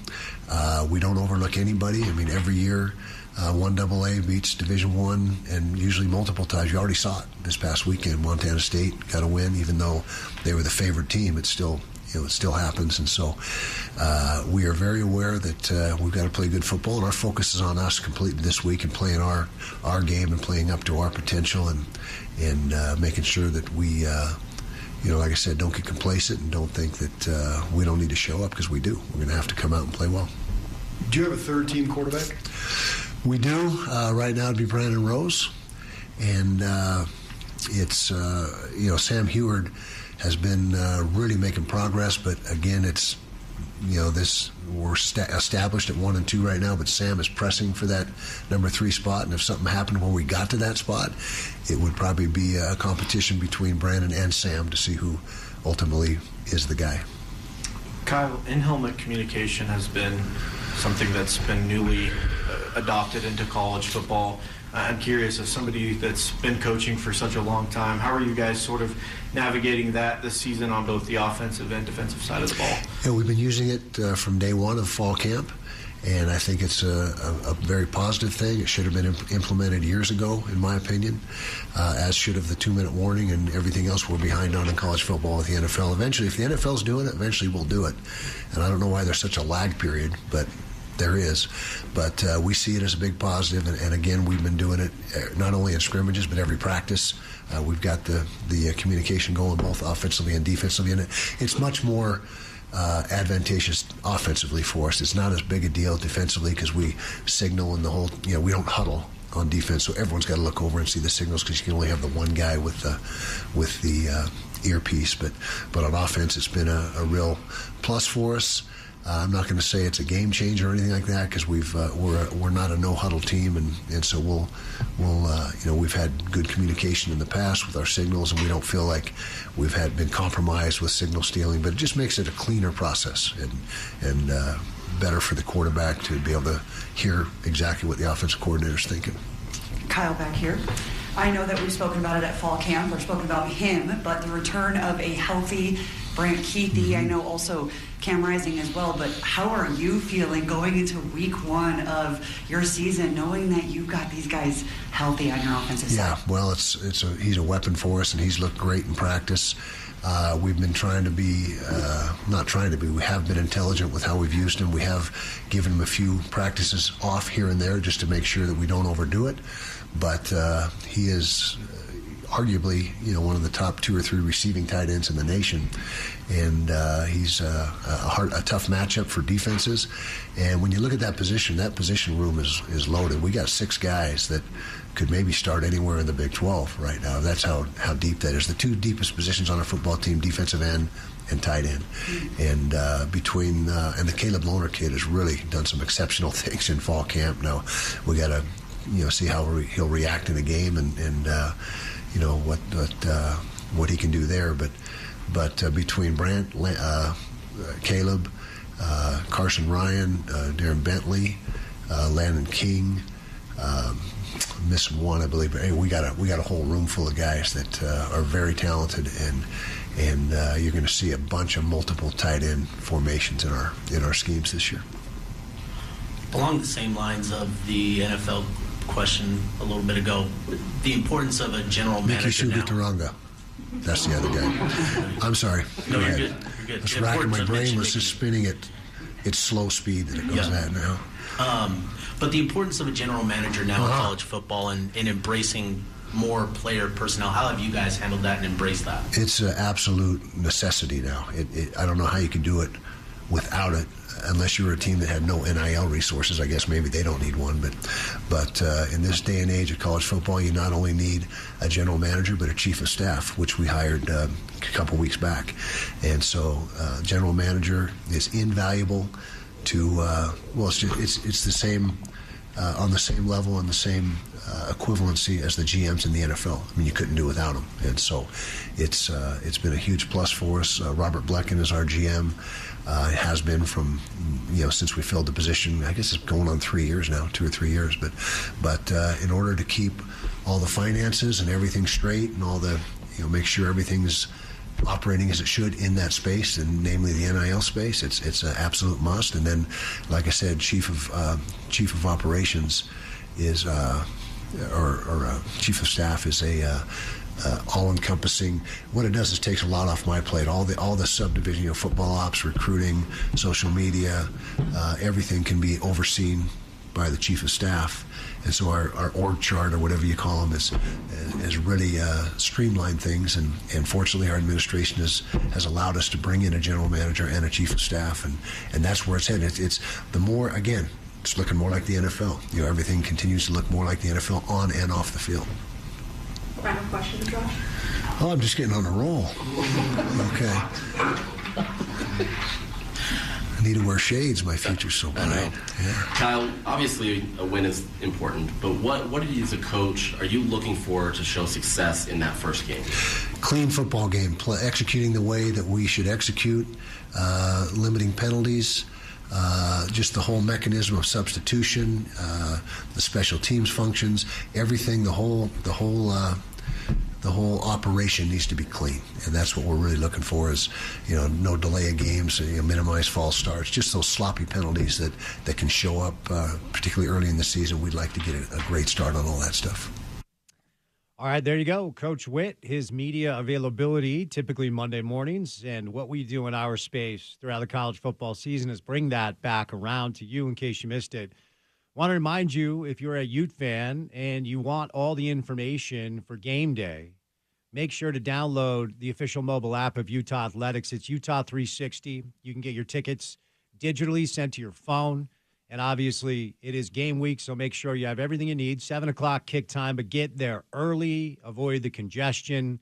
There's upgraded concession situations. They've done an upgrade to the merchandise store as well. But for all the information, make sure you have downloaded the official mobile app of Utah Athletics. That's the Utah 360 app.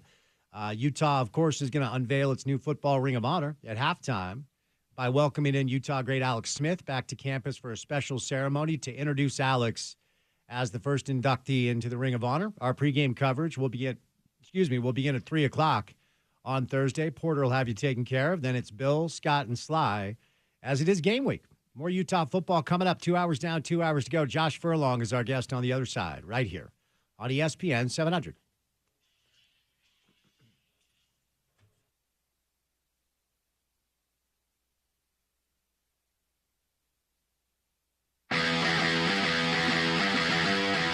And Nephi Sewell out with the ankle injury. Corrine Reed in for him. That last run by Keontae Ingram went for 28 yards. He's out of the game.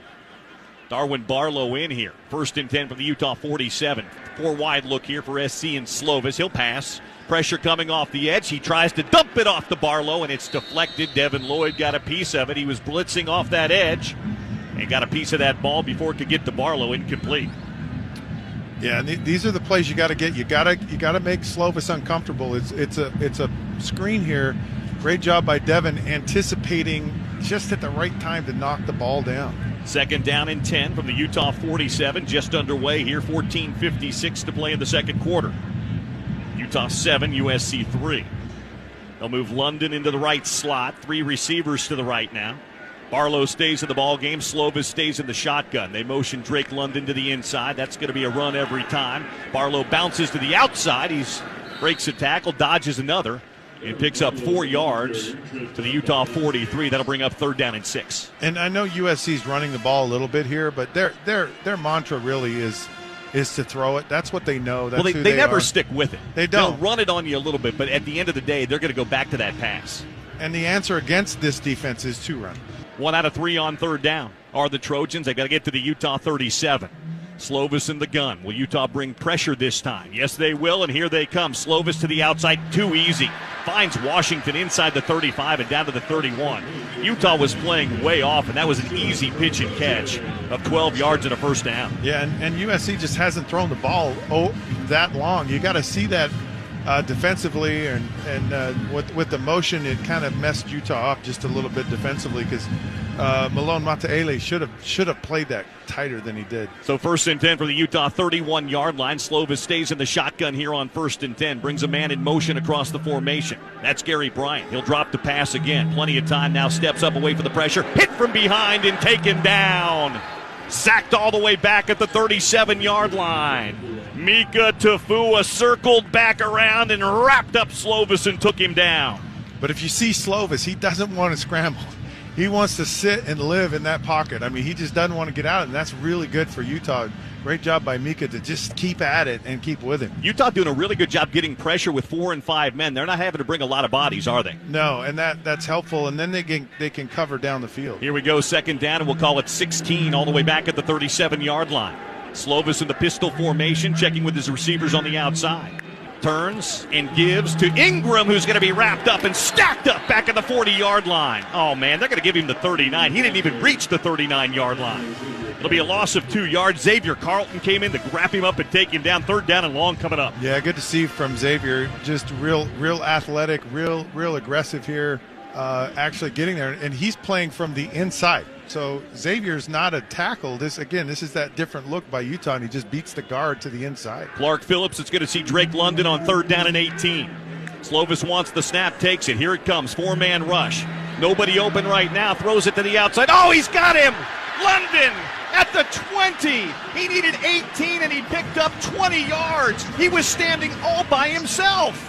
Yeah, and Clark Phillips kind of got nosy to the inside there because there's no way in the world that ball should be completed, and Utah just gave Keaton Slovis way too much. I don't know if he caught that, though, but way too much time to throw that ball. I'm not sure he caught it in the NFL. I'm pretty sure he caught it in college, though. Just like he was kind of juggling it as he went out of bounds. Inside the red zone for a 2nd time today go the Trojans from the Utah 19-yard line. Ingram the back of the backfield, Slovis to pass again, throws to the outside, complete to London. Phillips comes up quickly to make the tackle. It'll be about a 5, maybe 6-yard gain. Where will they mark it? They'll give him the 13, so that's a 6-yard gain on 1st down. And that's the pass they've gone to a bunch here today. Yeah, and Clark Phillips is just way off. I mean, he's on it here, but it's they'll take this all day long if you give it to them. 2nd down and 4 from the Utah 13-yard line for the Trojans. Down 7-3 here, early second quarter. Slovis with Ingram. He'll turn and give it to Keontae Ingram, who's stacked up again behind the line of scrimmage. Malone Mataele was there, but it was Devin Lloyd who wrapped him up and took him down, and Devin's having a great game here early. Yeah, Devin's playing from a different spot. I mean, he's playing that kind of stand-up outside linebacker, defensive end player here, and he can kind of roam and play, gets off the block, and does a nice job of getting the back in the backfield. Malapei in 3 of 5 on 3rd down to the Trojans. They're 3rd and 8 right now. Slovis brings a man in motion across the formation. Here comes Utah. Slovis, pressure coming to him. He's going to duck, he's going to look, he's going to run, he's going to throw. Incomplete! He tried to force it into London, make it Kromenhoek his tight end, and Vontae Davis was there to knock it away. Incomplete. That'll bring up 4th down. Yeah, big win here for Utah, but on the last couple of throws, Slovis has had plenty of time to throw the ball. They just got to find a way to get home here with these 4 guys and getting a push in the pocket, but they're just not quite getting to it. Parker Lewis this time from 34 yards away, 10 for 10 on the year. Lewis's field goal, it's turfed a bit, and he missed it. Apparently Parker Lewis can lose. He misses that one wide right, and the Utah defense stands up big. Field goal was unsuccessful. Timeout on the field. 10:41 to play here in the first half. Utah will get the ball back, leading 7-3.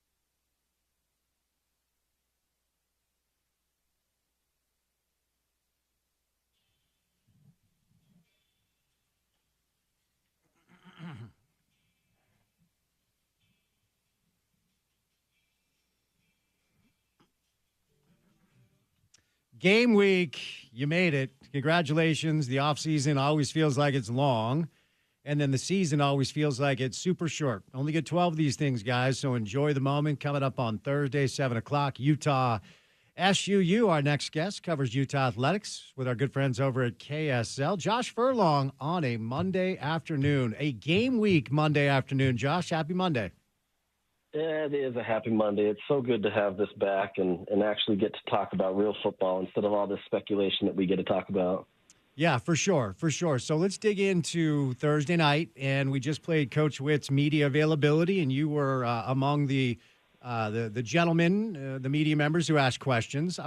From your perspective, you asked Kyle a really good question. Look, the line's 37.5. All due respect to SUU. What's the Josh Furlong take on what a successful Thursday night looks like for Utah football?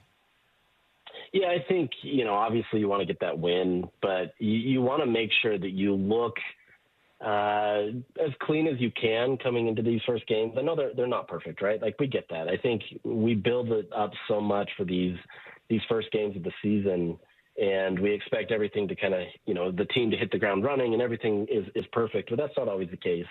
But I think for me, it's you're watching a team. You want to make sure that the offense doesn't stall out.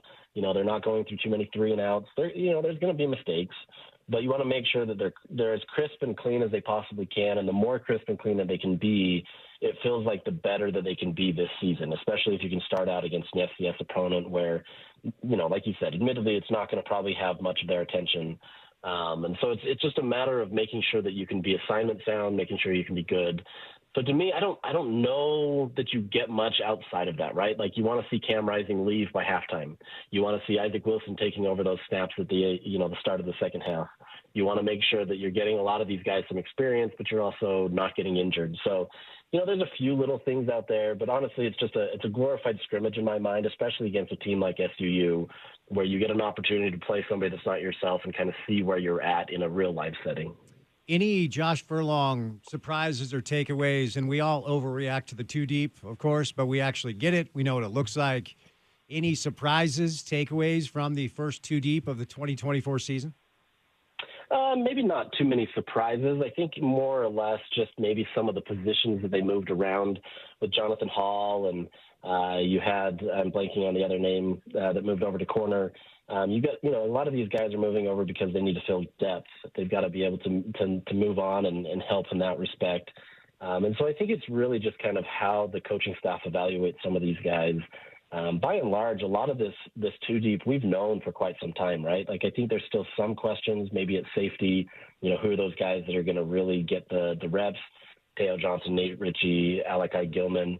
There's stuff there, but I think by and large, this is a team that we've kind of understood. We know what's going on. It's really just kind of who are going to be those key depth pieces that are going to help this team take it to that next level. Because every team is going to go through those ups and downs with injury. There's going to be things where a player gets injured, and who do you have behind them that's going to take it over? So I think for me, there's not a lot of surprises. It's more just kind of seeing who are the guys behind the starters, what's going to take place if there are injuries, who is going to kind of shake out in those deeper bench rooms where you've got tight end or defensive end, where there's like 6 or 7 guys that potentially could be in the starting roles. So I think it was a pretty clear picture after we got this, but I don't know that there was a ton of surprises outside of maybe some of those position changes. So we've been talking on the show, and Coach Witt was asked today about the dynamic of Cameron Rising as a rushing quarterback, which is part of what makes Cam. Now, I want to be clear. I'm not comparing these two players at all, but I can remember when Taysom Hill had a myriad of injuries. I think it was his sophomore year. And Bronco Mendenhall, prior to the start of his junior year, talked about, hey, we can't have Taysom running very much. And in my mind, I'm like, well, then put him at safety, because what are you going to do? Like, running the football is what made Taysom Hill a great college quarterback. He was never a great thrower. That's why he didn't play the position in the NFL. And while Cameron is not the same player, he's much more proficient with his arm. Is it possible to kind of rewire his brain so he understands how important it is for him to stay healthy and not tuck it and run when he has that inclination? It's funny that you say that, because I don't know that there's a lot of rewiring going there, because, I mean, all the coaching staff seems to be on the same page. They all know that, he needs to limit his runs. And obviously Andy's not going to dial up a ton of QB keepers or different things that way.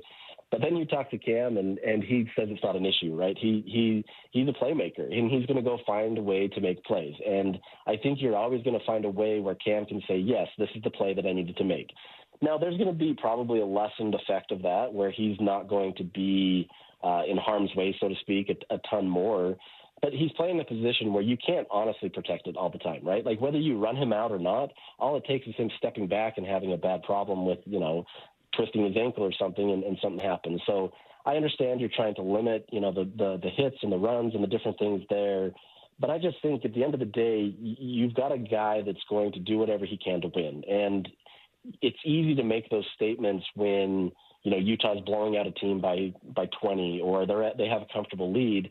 It's different when that game is on the line and you need somebody to make a play. I think what they're thinking is they have enough playmakers around him that they don't need Cam to be that guy anymore, right? He can be the guy that sits in the pocket. Maybe he rolls out a little bit and kind of extends the play, but he's not a guy that's going to push for extra yards just because he can. I think they want to make sure he, either hands it off to a running back or finds a different way, whether that's throwing the ball out or some other means where he can keep his safety, preserve his health. But at the end of the day, Cam is going to be Cam. And I think, he understands the situation. He understands what it takes to be able to be healthy. But I just don't know that it's going to be a huge sell of what he has done. I think this is still going to be a guy that wants to go out there. He wants to win. And if he sees an opportunity, he's going to take it. So ultimately, there are dynamics that we've discussed throughout the course of the training camp calendar, which gets to be a little bit monotonous, but we're going to revisit some of them because we have a game coming up on Thursday. And I do want to talk running back because it is the position that everybody's talked about as not necessarily unknown entirely, known commodities that we've all seen for the most part, but some newcomers as well. Let's hone in on Thursday specifically. What do you think? Like, if you're Coach Ludd, if you're Coach Ganther, like, what do you want? What are the boxes you want checked from this room that has had so many, elements of attention on it over the past couple of months? How do you think it looks on Thursday, Josh? Yeah, I think, the biggest thing there, I don't think there's any worry about Mekhi Bernard. I think they're not concerned about him and kind of getting a lot from him. I think the two main guys that they really want to focus in is on Jalen Glover and Mike Mitchell. Jalen Glover's lost, some weight. They want him to be a little bit more shifty and kind of do what he can, and they really think that he can be that shifty back where, he can make a guy miss and then hit the hole and really make teams pay. Can he do that now at this level where he's lost the weight? He's seeing the field a little bit better. Then you have Mike Mitchell. There's been a ton of talk about him as potentially being that guy. Can he actually take it, and run with it, literally and figuratively, in terms of being able to be that guy that they think that can be trusted? Can he do it against an FCS team? And if he can do it against an FCS team, maybe that gives you more confidence where you say, okay, now can he do it against Baylor? Can he do it against Utah State? And you start building on those things. And so for me, those are the two guys you're probably going to be focusing in on, right? You know what Mackay is going to do. He's proven. Obviously, they want him to be even better than what he was, but you know what he is. Beyond that, how do you work in a Dijon Stanley? We've heard about his speed. What can he do? How do they utilize him? But at the end of the day, I really think it does come down to Jalen and Mike Mitchell, right? I think it has to be those two guys, see what they have. How do they battle it out? Because at the end of the day, all three of them aren't going to get equal reps. You've got to find a way to kind of parse it out. You've got to find a way to understand what you have. Is Mike Mitchell your third down back when you need a couple yards? Is Jalen Glover that guy? There's so many questions there that go beyond just, the 1, 2, 3 or who is the bell cow or whatever that may be. I think it's really scheming to what Andy Ludwig wants, just being able to be dynamic, and can they get what they need out of their respective players? Really, for the first time, at least that I've heard in depth, Coach Witt talked about the importance of having a general manager in college football. He also referenced a chief of staff. And this is, for the most part, kind of new, not entirely new, but kind of new, not just for Utah, but for all of college football. The general manager of the Alabama football program just got a massive extension. What should Ute fans know about the role, Josh, of Robert Blecken for Utah football? Yeah, Robert Blecken is one of those guys that's always been behind the scenes, right? He's probably one of the most integral aspects of this program that nobody has probably ever heard of or don't really think about on a day-to-day basis. Early on, he was really heavily involved in recruiting, and then he got made into this GM role. And honestly, this is turning into like professional sports, right? I think we're learning more and more that amateurism in collegiate sports is just not what it used to be, or at least what the NCAA tried toting. This is a system where there's a lot of moving pieces.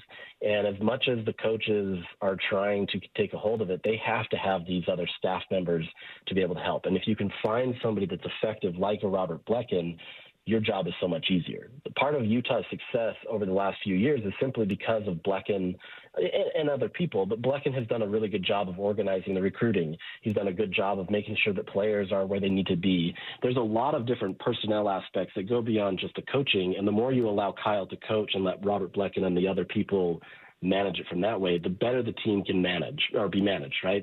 They understand what's going on.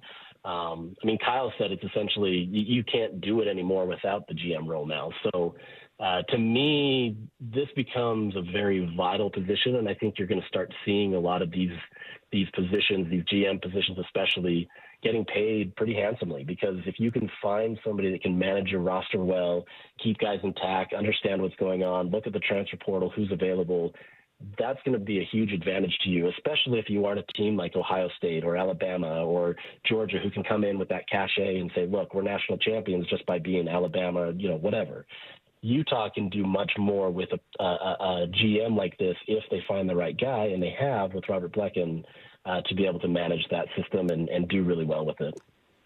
So I am just, because my background's in pro sports, so I'm just trying to understand how the reporting structure works, because in pro sports the head coach reports to the GM. I'm quite sure Coach Witt does not report to Mr. Blecken. That's my best guess. Do they both report to Mark Harlan? Do you have any idea of? And I'm going to use the pro sports terms because that's in my vernacular. What the front office hierarchy looks like at Utah football?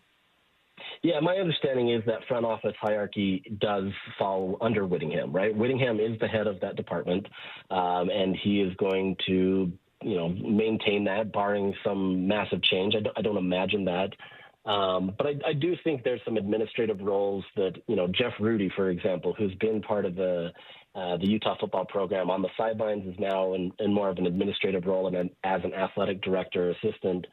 There are some of those roles where, yes, Kyle may not directly oversee them, but there are a lot of dotted lines, right? But at the end of the day, this is still a very much so a coach-driven hierarchy.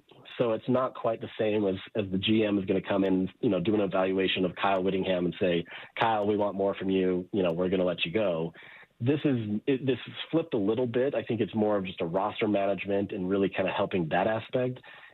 Kyle still reports to Mark Harlan, and that's kind of how that feeds into it. So it's a little different than the pro sports, but at the same time, it has a lot of the same characteristics. It's probably just the hierarchy is flipped just a little bit. Do you have any info on who the chief of staff is and what that role looks like?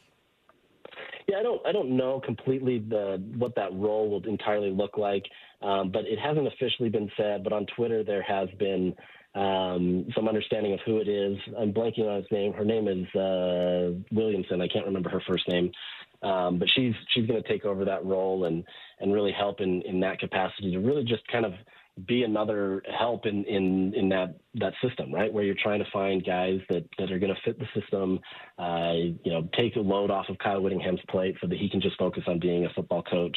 Obviously, he's going to be tied into that, but I think there's a lot of aspects of that are going to really be defined as that position now is kind of set.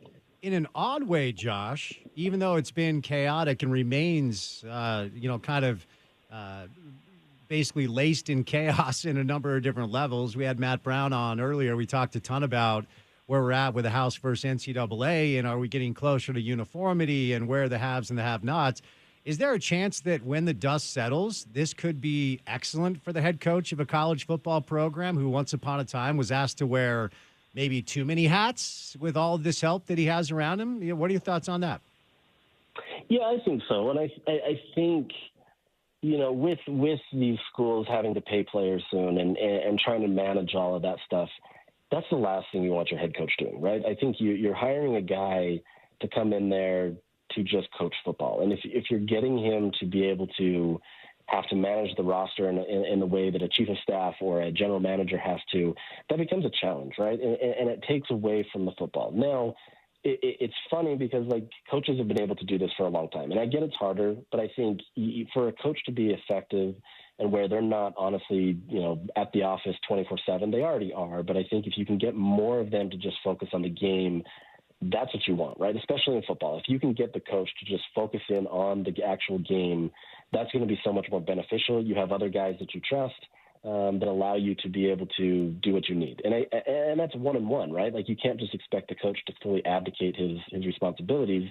But you look at somebody like a Jim Harbaugh. Jim Harbaugh was not a great manager of all the other stuff, right? Great football coach, understood what he needed to do, but we know beyond the rules of the NCAA, he wasn't great with that. He wasn't great at managing rosters. And so if you can get a Jim Harbaugh, let's say, to just focus on coaching, you've got a great thing going on. Let other people manage the rest of the stuff and let him just coach ball. So I think we're getting more and more to that pro model where coaches don't have to be this 24/7 guy throughout the year. They can actually focus on just, scheming plays, helping the players develop, being their, father figure, if that's what you want to go with, and just being able to help in a capacity that is really just about the sport. But what a deal, right? You get that same benefit of the money, and now you're doing less of the work. So I don't want to say coaches are doing less work, but you get the point. Sure. All right, before I set you loose, a ton of attention on QB2 because of what happened last year. Well, the dirty little secret last year, Utah was down to QB3,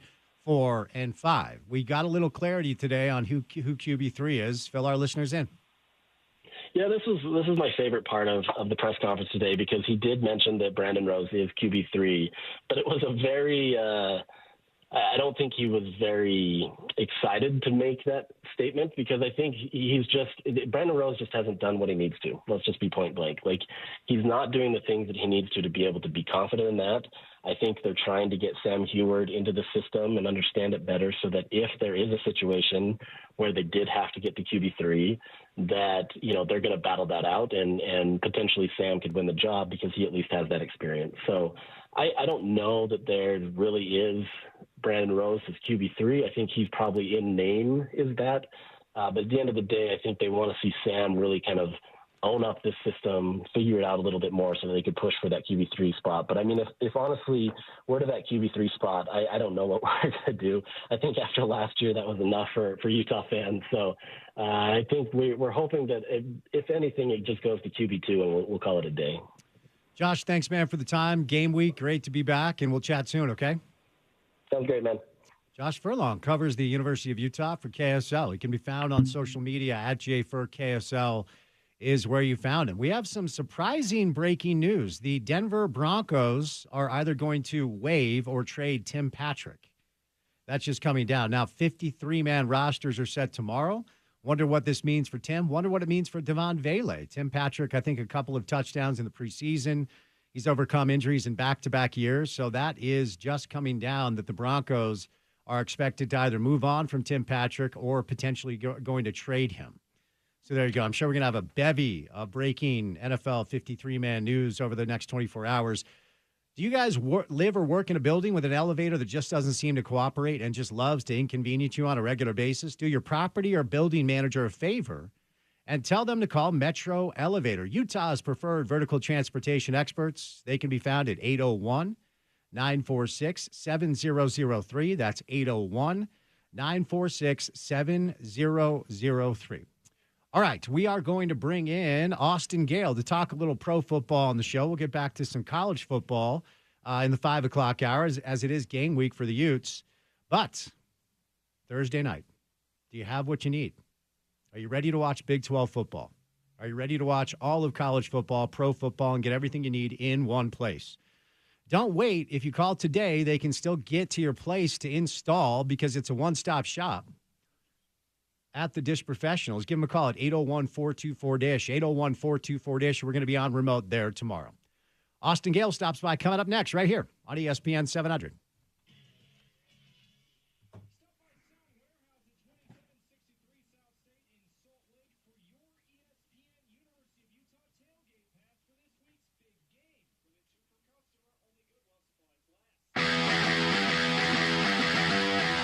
And Nephi Sewell out with the ankle injury. Corretti Reed in for him. That last run by Keontae Ingram went for 28 yards. He's out of the game. Darwin Barlow in here. 1st and 10 from the Utah 47. 4 wide look here for SC and Slovis. He'll pass. Pressure coming off the edge. He tries to dump it off to Barlow, and it's deflected. Devin Lloyd got a piece of it. He was blitzing off that edge and got a piece of that ball before it could get to Barlow. Incomplete. Yeah, and these are the plays you got to get. You got to make Slovis uncomfortable. It's a screen here. Great job by Devin, anticipating just at the right time to knock the ball down. 2nd down and 10 from the Utah 47, just underway here. 14:56 to play in the second quarter. Utah 7, USC 3. They'll move London into the right slot. 3 receivers to the right now. Barlow stays in the ball game. Slovis stays in the shotgun. They motion Drake London to the inside. That's going to be a run every time. Barlow bounces to the outside. He breaks a tackle, dodges another, and picks up 4 yards to the Utah 43. That'll bring up 3rd down and 6. And I know USC's running the ball a little bit here, but their mantra really is to throw it. That's what they know. That's well, they never stick with it. They don't. They'll run it on you a little bit, but at the end of the day, they're going to go back to that pass. And the answer against this defense is to run. 1 out of 3 on 3rd down are the Trojans. They got to get to the Utah 37. Slovis in the gun. Will Utah bring pressure this time? Yes, they will, and here they come. Slovis to the outside, too easy. Finds Washington inside the 35 and down to the 31. Utah was playing way off, and that was an easy pitch and catch of 12 yards and a 1st down. Yeah, and USC just hasn't thrown the ball that long. You got to see that defensively, and with the motion, it kind of messed Utah up just a little bit defensively because Malone Mataele should have played that tighter than he did. So 1st and 10 for the Utah 31-yard line. Slovis stays in the shotgun here on 1st and 10. Brings a man in motion across the formation. That's Gary Bryant. He'll drop the pass again. Plenty of time now. Steps up away from the pressure. Hit from behind and taken down. Sacked all the way back at the 37-yard line. Mika Tafua circled back around and wrapped up Slovis and took him down.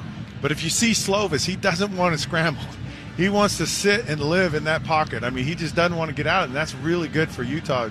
Great job by Mika to just keep at it and keep with him. Utah doing a really good job getting pressure with 4 and 5 men. They're not having to bring a lot of bodies, are they? No, and that's helpful, and then they can cover down the field. Here we go, second down, and we'll call it 16 all the way back at the 37-yard line. Slovis in the pistol formation, checking with his receivers on the outside. Turns and gives to Ingram, who's going to be wrapped up and stacked up back at the 40-yard line. Oh, man, they're going to give him the 39. He didn't even reach the 39-yard line. It'll be a loss of 2 yards. Xavier Carlton came in to wrap him up and take him down. Third down and long coming up. Yeah, good to see from Xavier. Just real athletic, real aggressive here, actually getting there. And he's playing from the inside. So Xavier's not a tackle. This is that different look by Utah, and he just beats the guard to the inside. Clark Phillips is going to see Drake London on third down and 18. Slovis wants the snap, takes it. Here it comes, 4-man rush. Nobody open right now, throws it to the outside. Oh, he's got him! London at the 20. He needed 18, and he picked up 20 yards. He was standing all by himself. Yeah, and Clark Phillips kind of got nosy to the inside there because there's no way in the world that ball should be completed, and Utah just gave Keaton Slovis way too much. I don't know if he caught that, though, but way too much time to throw that ball. I'm not sure he caught it in the NFL. I'm pretty sure he caught it in college, though. Just like he was kind of juggling it as he went out of bounds. Inside the red zone for a second time today go the Trojans from the Utah 19-yard line. Ingram the back of the backfield, Slovis to pass again, throws to the outside, complete to London. Phillips comes up quickly to make the tackle. It'll be about a 5, maybe 6-yard gain. Where will they mark it? They'll give him the 13, so that's a 6-yard gain on first down. And that's the pass they've gone to a bunch here today. Yeah, and Clark Phillips is just way off. He's on it here, but they'll take this all day long if you give it to him. Second down and 4 from the Utah 13-yard line for the Trojans. Down 7-3 here, early second quarter.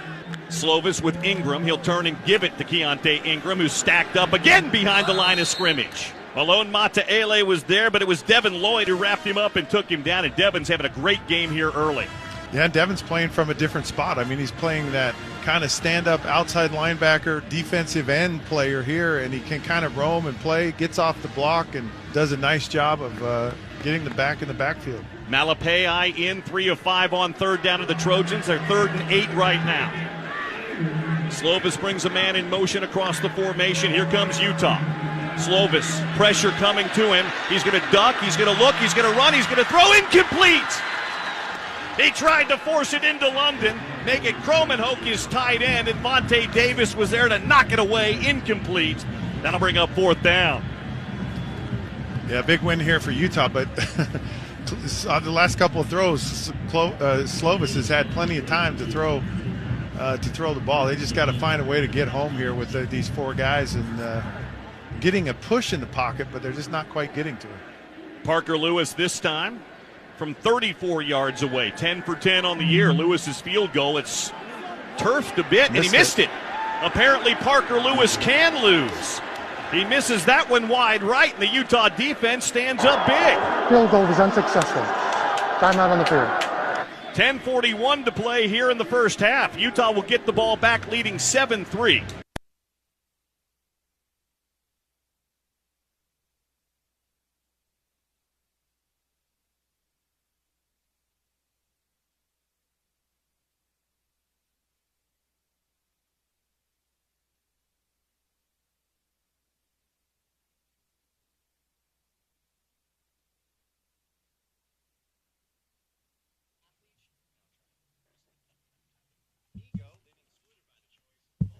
That's on.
It used to be a great song, and then it's Arrested Development for me now. It's Go Bluth, it's Joe Bluth. That's all it is. That's what it is for me now. This used to be, because this was the intro song for the Bulls in the 90s. Little known fact. Did you know that? I don't think I did. All right. I know I've heard the Sirius, whatever the Jordan specific one, but it's not a bad thing for me if you bring up memories of Arrested Development. No doubt. All right, we're going to get back to some college stuff, but pro football is right around the corner. Maybe you have some fantasy football drafts coming up. Austin Gale from The Ringer is our guest on a Monday. Austin, happy Monday, man. How we doing? Doing great. How about yourself? I'm well, man. I appreciate the time. I want to start out with some news that just broke about a local guy here, Tim Patrick, Denver Broncos wide receiver. Their local reporters are reporting that they're either going to try to trade him or move on from him. Little bit of surprise for us around here. What's the Austin Gale take? I mean, I think that it says maybe more about how they feel about the other receivers on the roster than Tim Patrick specifically. I guess it's a combination of both regardless. Anytime you're making the consideration of moving on from a guy for that reason, right? Something where you're either going to trade him or outright release him, prioritizing Sutton, the veteran Reynolds. I guess the Marvin Mims stuff was a kind of fantasy football joke last year. And why isn't he getting on the field? Why isn't he more a part of it? And I know in one of these preseason games, Peyton had him named a starter, but he only played one snap in the opening drive. So there's some weird stuff going on with that receiver room regardless. Maybe this says something about Troy Franklin, who I've heard has not had a good camp. I don't know. I think it's kind of interesting. I never thought Tim Patrick was outside of the top 5 receivers on this team, and him looking to maybe go elsewhere is maybe part of this too. I don't know. I wonder if Tim Patrick wants out as much as maybe Denver's reconsidering their options. Zach Wilson had a really nice game, albeit in the preseason. Bo Nix is getting that starting job. Do you think Zach's going to stick on that roster? I think, someone was saying, he played well enough to earn a number 2 job somewhere. I think he should be on an NFL roster. I think he should be competing for a number 2 spot. It's nice to see him and guys like Trey Lance get the snaps that they did this preseason, guys that objectively are young, objectively have not played a lot of football, especially against NFL caliber competition. I think he needs more opportunities like that. I do think he's still has enough of the profile, enough of the age stuff to not fully Darnold him and put him in that category where he's always going to be kind of around floating, waiting for that chance to hit. I think he's more in this tier of okay, exciting stuff, still is getting older, still is maturing, and the right coach can get the best out of him. I wonder what Sean Payton would say on how you prioritize the backup quarterback position. Is it someone that you want to be developing behind your starter, especially when you have a rookie like Bo Nix, or are you looking for more kind of that stable veteran presence? He's kind of had every flavor of the week, the Teddy Bridgewater stuff, the Taysom Hill stuff. I think every coach, offensive coach or offensive quarterbacks coach or coordinator thinks about the backup quarterback position differently depending on what age of development is their primary or starting quarterback in versus kind of where their backup is. So I wonder where, what team makes sense, right? I saw it was the Green Bay Packers making a trade for Malik Willis, the former Tennessee Titans pick, to come and back up Jordan Love, looking for obviously an athletic quarterback, maybe one that does have some arm talent that they're excited by. With Zach Wilson, I wonder if that's kind of where people think too. Does he fit better not in as Denver's backup of who plays a completely different style to Bo Nix, but maybe similar style to other quarterbacks around? All right, Austin, we have a Dallas Cowboys fan in the studio producing the show, and we have been waiting to hear news on CeeDee Lamb, and we heard it today. And it's a lot of money, as it should be. He's awesome. What's your reaction? My reaction is it's late. Yeah, I don't think they ever wanted to get to the stage of negotiations where CeeDee Lamb is quote tweeting Jerry Jones quotes LOL. I don't think they've ever wanted it to be this public that they're late on CeeDee, they're late on Dak, they're late on Micah. Zach Martin might not be a Cowboy next year. That's crazy to think about. The vibes around Dallas scream, that I think that they're just not Jerry Jones is unable to take this. I know he has quotes about him being the best GM ever and blah, blah, blah. He has some crazy quotes come out this offseason, but I just don't think you're taking this seriously if, Jerry Jones is still kind of the principal decision maker. He's a month older than Joe Biden and Joe Biden stepped down. If his son, Stephen Jones, took over as the GM today, his son would be the second oldest GM in the league. That's how old Jerry Jones is.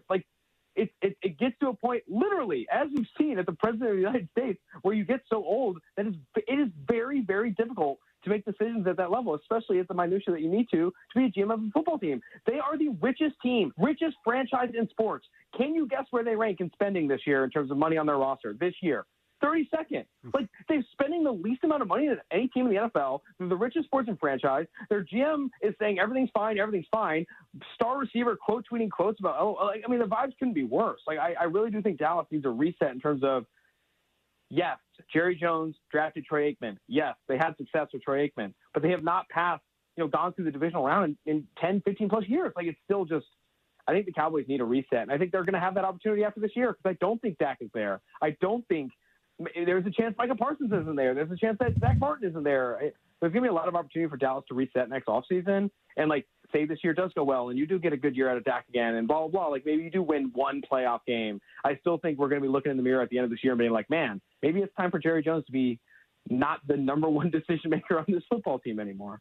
Well, you've hurt my producer's feelings, so let's move over to see if you can make me feel any better. As you know, because you've been joining us for a few years, I'm a lifelong sad fan of the New York Football Jets. Should I have any optimism for my Jets this year? There's optimism as long as MetLife Turf doesn't completely tank your season, right? You have so many players that have had season-ending injuries that this season's going to be reliant on. Obviously, number one is Aaron Rodgers. Didn't even play, 8-9 snaps last year?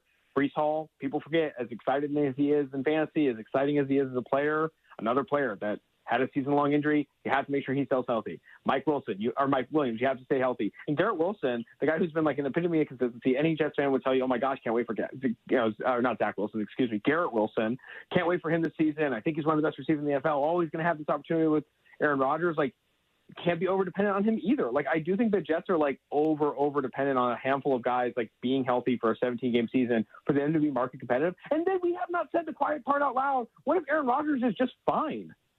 What if a 40-year-old Aaron Rodgers coming off a season-ending injury and people forget, he had the back-to-back MVP seasons, but the year after that, he wasn't that good in Green Bay. He was not that good in Green Bay before he went to New York last year and then had the injury. And now he's coming back and is 40 years old and spending all offseason on podcasts. I'm worried about the Jets. How could you not be? They are a team that is boom or bust. You've never seen a bigger boom or bust. The entire coaching staff is fired. Maybe the GM too if they don't make the playoffs. If they make the playoffs, win a game, maybe things change. But this is it's either going to it's going to go horrible or it's going to go generally well. I just don't know necessarily if I want to be betting them on long term. I want to see 2 games of this before I'm even in or out on the Jets. What do you think eventually happens with the Ayuk stuff? It feels like that's a topic that continues to kind of permeate. Maybe they go into the season with him and trade him closer to the deadline. I don't know, Austin. I haven't talked to you about this. We have a lot of Niner fans out here. What do you think happens with Brandon Ayuk?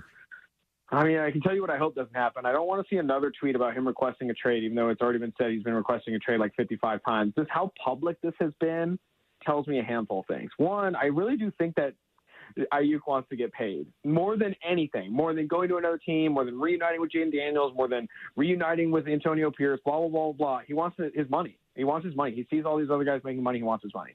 The other thing I know is that he doesn't really want to go to a bad team. The Steelers have a contract out there that he likes. The Patriots had a contract that he might like. And he's still I don't know if I want to go there. Do I really want to go to Cleveland? Do I really want to go to Pittsburgh? I really like San Francisco. He's also thinking about that component as well, in my opinion. I don't have any reporting on that, but I got to think that he's looking at Pittsburgh versus San Francisco and Cleveland versus San Francisco, the quarterback situations in both those places, and being wait, maybe this isn't a good idea. I got to reconsider what I'm doing here. But then the other piece of this, too, is I love how much the Niners have been willing to be public with this as well. Hey, there is a trade in place with New England. Up to him to make a call. If he wants to go, he can go. We'll send the picks right now. No problem. And he's I don't know if I want to go. And then the Cleveland thing happens and the Pittsburgh thing happens. Then I think I saw something with Washington now. I think there are 3 or 4 teams that are willing to pay and trade for Brandon Ayuk. I think sometimes Ayuk doesn't like the money, and then sometimes San Francisco doesn't like the compensation that they're getting in the trade package. So he's still, I think, going to hold out until something gives. I would guess that the Niners find a package close to the season, if not maybe at some point before the season starts, to where either Ayuk is a 49er for this year and it's something like the T. Higgins situation where they're okay, he's agreed to just play on this last year of his contract, blah, blah, blah, or he's going to get moved. And I think he's going to either go to, one of those 4 teams I mentioned. Pats, I think, are probably out, but you have the Browns, you have the Steelers, you have the Raiders, all those teams kind of invest are looking into it. So, ultimately it doesn't feel like there are very many, the 53-man deadline's tomorrow. Outside of Ayuk, Are there any big names you think could be on the move? Again, we're less than 2 weeks away. Ayuk feels like that's the name. Any other names we should be watching out for, Austin? I don't think any big names. It's rare that big names even are like happening this close to the season because you want to find opportunities to like play with them, right? Play with them, practice with them before the season starts. I don't think you're going to see big names. I think it'll be fringe 53 guys that get kind of swapped around for those kind of conditional 6th, conditional 7th round swaps. I don't see IU could be the biggest name by a country mile in terms of who I think could be getting moved over the next like week or so. I mean, we got the the opener on September 5th here, less than 2 weeks away. I would be shocked if like there is a name even like in a tier below the Ayuk kind of name value that does get moved.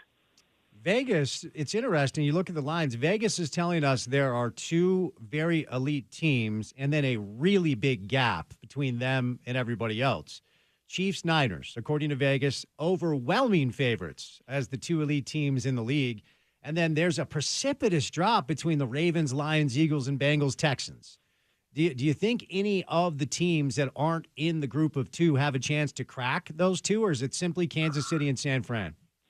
I think some of that market differential, too, is that, they're starting to bake in more that only one team in either conference gets a bye. And I think the now that you have, there's only one team in either side that's going to play one fewer game to get the Super Bowl than the other, I think you have to start to price that into the models. The other piece that I think Vegas is thinking about is, like, I do think that San Francisco – with Shanahan there and like what he's capable of maximizing that offense, I do think that they're betting on him clearly. I think they're both plus 600 to win the Super Bowl. Like Shanahan, Mahomes are like in the same tier for Vegas. It's like, doesn't matter for us.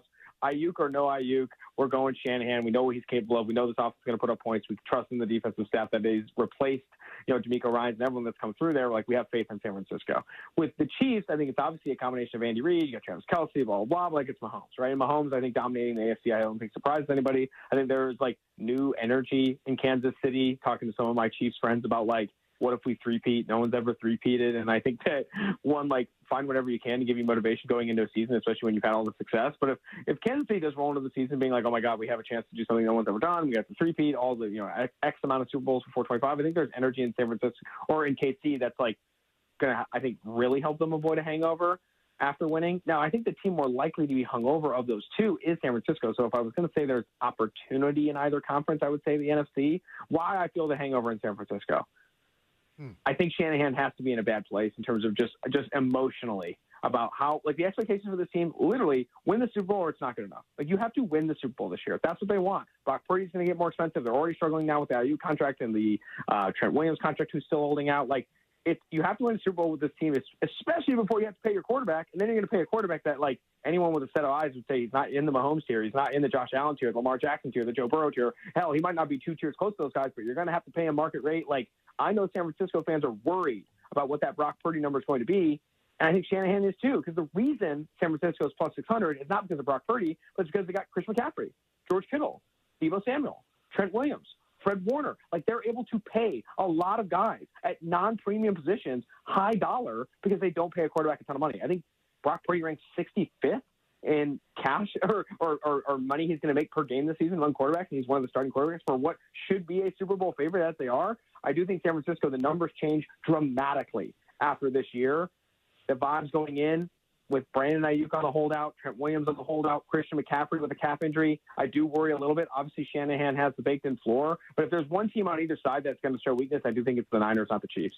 With a few minutes left, let me kick the tires on some, like, local ties in the league to get your thoughts. And Jordan Love played his college football about 45 miles north of here, 50 miles north here for Utah State.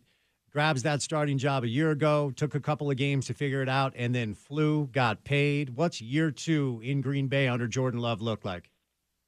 I think the expectations are going to be very high, obviously. And that is something that's always worrisome for any young quarterback, especially one before I think he's done it, quote unquote, done it. You've seen it on tape, what he's capable of. But, like, the second half of last season looked a lot better than the first half. I still think he's an improving player. And I think high expectations can always make things a little bit harder and a little more worrisome. But beyond that, I think him getting him developing and maturing with the same offensive play caller, with the same flight of young receivers, I think is super, super encouraging for what you can expect from him over time. I think that where he gets better this year, honestly, is on the early down stuff, not being a hero, not being this off-platform thrower, but honestly just getting better and more comfortable in Matt LaFleur's offense, especially as LaFleur trusts him more, right? I think LaFleur is going to start to trust Jordan Love more to do things that maybe he wasn't calling early parts of last season or even late parts of last season. That, I think, is when you marry LaFleur getting more comfortable with Love and Love getting more comfortable with LaFleur, I think there is this opportunity to unlock even a different part of Jordan Love that we didn't see last year. So we watched Dalton Kincaid play here for a few years, and after Brant Keithy was injured, Dalton really stepped in and became Cameron Rising's favorite target. I have a two-part question. I want your thoughts on year 2, Dalton Kincaid, Josh Allen, and Buffalo. And also, does it feel like there's this influx? And I try not to do this, but I'm coming at this from a fantasy football perspective. Does it feel like there's a good portion of the league that has tight ends that are kind of catching the Travis Kelce's of the world? There's a little bit more, parity and depth in that position than there was in the past? I want to answer your second question first. I definitely think there's maybe more, if it's not parity, I think it's just more like Travis Kelce's getting old. I think Travis Kelce's getting a little old, and Sam Laporta looks good, and there's Dalton Kincaid now, and Brock Bowers, I think, is going to get a lot of snaps this year in 12%. I think even Michael Mayer, a second-year player from Notre Dame that I think a lot of people like coming out of that draft, is going to get more opportunities. I do think it's there is this next wave of tight ends kind of coming down the pike. I think George Kittle's still at the top of his game. Mark Andrews still there. Travis Kelce's still there. But as those guys get older, it'll be interesting to see how Kincaid, Michael Mayer, Brock Bowers, some of these other younger tight ends, Sam Laporta, all these guys kind of make plays. The first part of your question with Kincaid, I've seen that, they still really do like their Dawson Knox, getting snaps as a blocker. I wonder, how much 12 the Bills want to live out of this year. I think that they haven't shown all of their cards in the preseason. 12, when I say 12 personnel, so 2 tight ends, that's how much 2 tight ends do they want to play with both Dawson Knox and Dalton Kincaid on the field? I'd assume a lot, right? Because Dalton Kincaid's a good player, and you just saw Stephon Diggs. You need pass catchers on the football field. But it will be interesting what Joe Brady wants to do there. Does he want to live out of 12, or does he like being more in 11? I think who the top receiver is in Buffalo, we might not know until week 5, week 6 of the season. I think it's going to be growing pains. A lot of people really, really, really like Khalil Shakir, but is Shakir a 120, 130 targets guy? Is Keon Coleman, the rookie out of Florida State, going to be someone who's stealing targets? I really don't think that. I think the kind of the receiver pecking order isn't going to be something we know in Buffalo until probably at the halfway point of the season. So we've all been watching Puka Nacua play football since he was 13 or 14. And, it's funny, we have this event every year called State of Sport Awards, and one of the awards they give out is to a former local who's now in the pros. Puka won it. And when I was there, you see him up close. He does not look like potentially the most dominant rookie wide receiver that the NFL's ever seen. He just looks like a guy. But, he was historic year 1 for the Rams. What does Puka Nacua look like in Sean McVay's offense year 2 before I say you loose, Austin? I really do when I go back and watch this tape, I can't go back. I can't get this comp out of my head. He reminds me a lot of a young Anquan Boldin, where Anquan Boldin, big, physical, not the fastest guy in the receiver room ever, catches everything, willing blocker, always in the right place at the right time, can play inside and outside, played a lot of inside when he was in Baltimore late in his career, played a lot of inside in Arizona when he was playing inside of Larry and all that stuff. I do think that he does all the little things right. He's physical. He's willing to go up and grab the ball through contact. I think that, to me, it's a perfect marriage as well. I think I won't say Puka Nacua isn't, maybe he's 80% or 70 or 60% of what he was in a different offense. I think Sean McVay knew how to use Puka Nacua. I think Cooper Kupp knew how to best feedback and improve Nacua's skill set as a peer. I think that Matthew Stafford leverages and utilizes the best of what Puka Nacua is capable of. I can't look you in the face and say if he went to the Raiders last year, he'd be even talked about as this guy, who he is, right? With the quarterback play, with the offensive coordinator, Josh McDaniels. I really do think it's another thing, too, is you get good, smart football players with good, smart coaches and a smart veteran quarterback. Situation can mean so much to their NFL standing, and then you rarely see it happen right away, right? With Puka Nacua breaking the records that he did. Austin, thanks, man. When I hear your voice, it means pro football is back, which is good news. So have a great week, and we'll get you on soon. Okay. Absolutely. Thank you. Austin Gale, he's with The Ringer now. He is one of these young guys that we've been having on the show for a few years. He was with Pro Football Focus. He spent a couple of minutes, doing some draft stuff for them, a couple of months, I should say. Now he's landed with Bill Simmons in The Ringer. He's in charge of their NFL audience engagement stuff. Get him on Twitter. At Austin Gale is where you find him. Yeah, we're pretty college football centric, of course, with it being game week for the Utes. BYU, Utah State as well, but pro football less than 2 weeks away, man. So football has arrived. Fall is here. 5 o'clock hour today. Take you home the right way on this Monday afternoon is all college football. I'm going to talk about some of the biggest storylines with Utah, some of the biggest storylines with BYU. If you missed Coach Witt from earlier, you can log on to ESPN700sports.com. Then Matt Brown stops by to talk about, among other things, UConn potentially joining the Big 12. But let's welcome in Ryan from the Dish Bros. Guys, it's time. Football's here. Are you ready? Get all your sports in one place, save money, and get new equipment by dialing 801-424-DISH. What's going on, Ryan? I tell you, now is the time. We're in the 11th hour. The games are technically began, but the games for Utah and BYU are just days away. Call us up now. Take advantage of the promotions and offers that we have right now, and let us get you the best deal. We'll get you credits for 2 years, price guarantee. You'll have the ability to watch every single game you want, plus get the NFL Red Zone free when you sign up. The Hopper is an amazing system. It has a lot of the main apps just built into the system, but you can add any app you want, from ESPN Plus to Hulu, whatever you're looking for, right into the Dish Hopper ecosystem, making it like a channel, making it simple. Plus, you'll have the best DVR where you can record all the games and all the shows that you want, and you can keep them as long as you want. And especially with having the DVR that's as big as what Dish has, it's twice as big as any other provider. Call us up. Let's get you upgraded, get all the games, have access to everything, and start saving money now. We'll throw in dinner at JCW's on top of everything. Ask us about our internet solutions, guys. If your cable bill is killing you, you got $180, $90, $200, $280 a month, or you've got an older TV package, guys, call us up. We can upgrade you, get you better equipment, and lower that bill. 424-DISH, 801-424-DISH. All right, there he is, Ryan from the Dish Bros. 3 hours down, 1 hour to go. 1 hour straight of college football to take you home on a Monday. Comes your way next, right here on ESPN 700.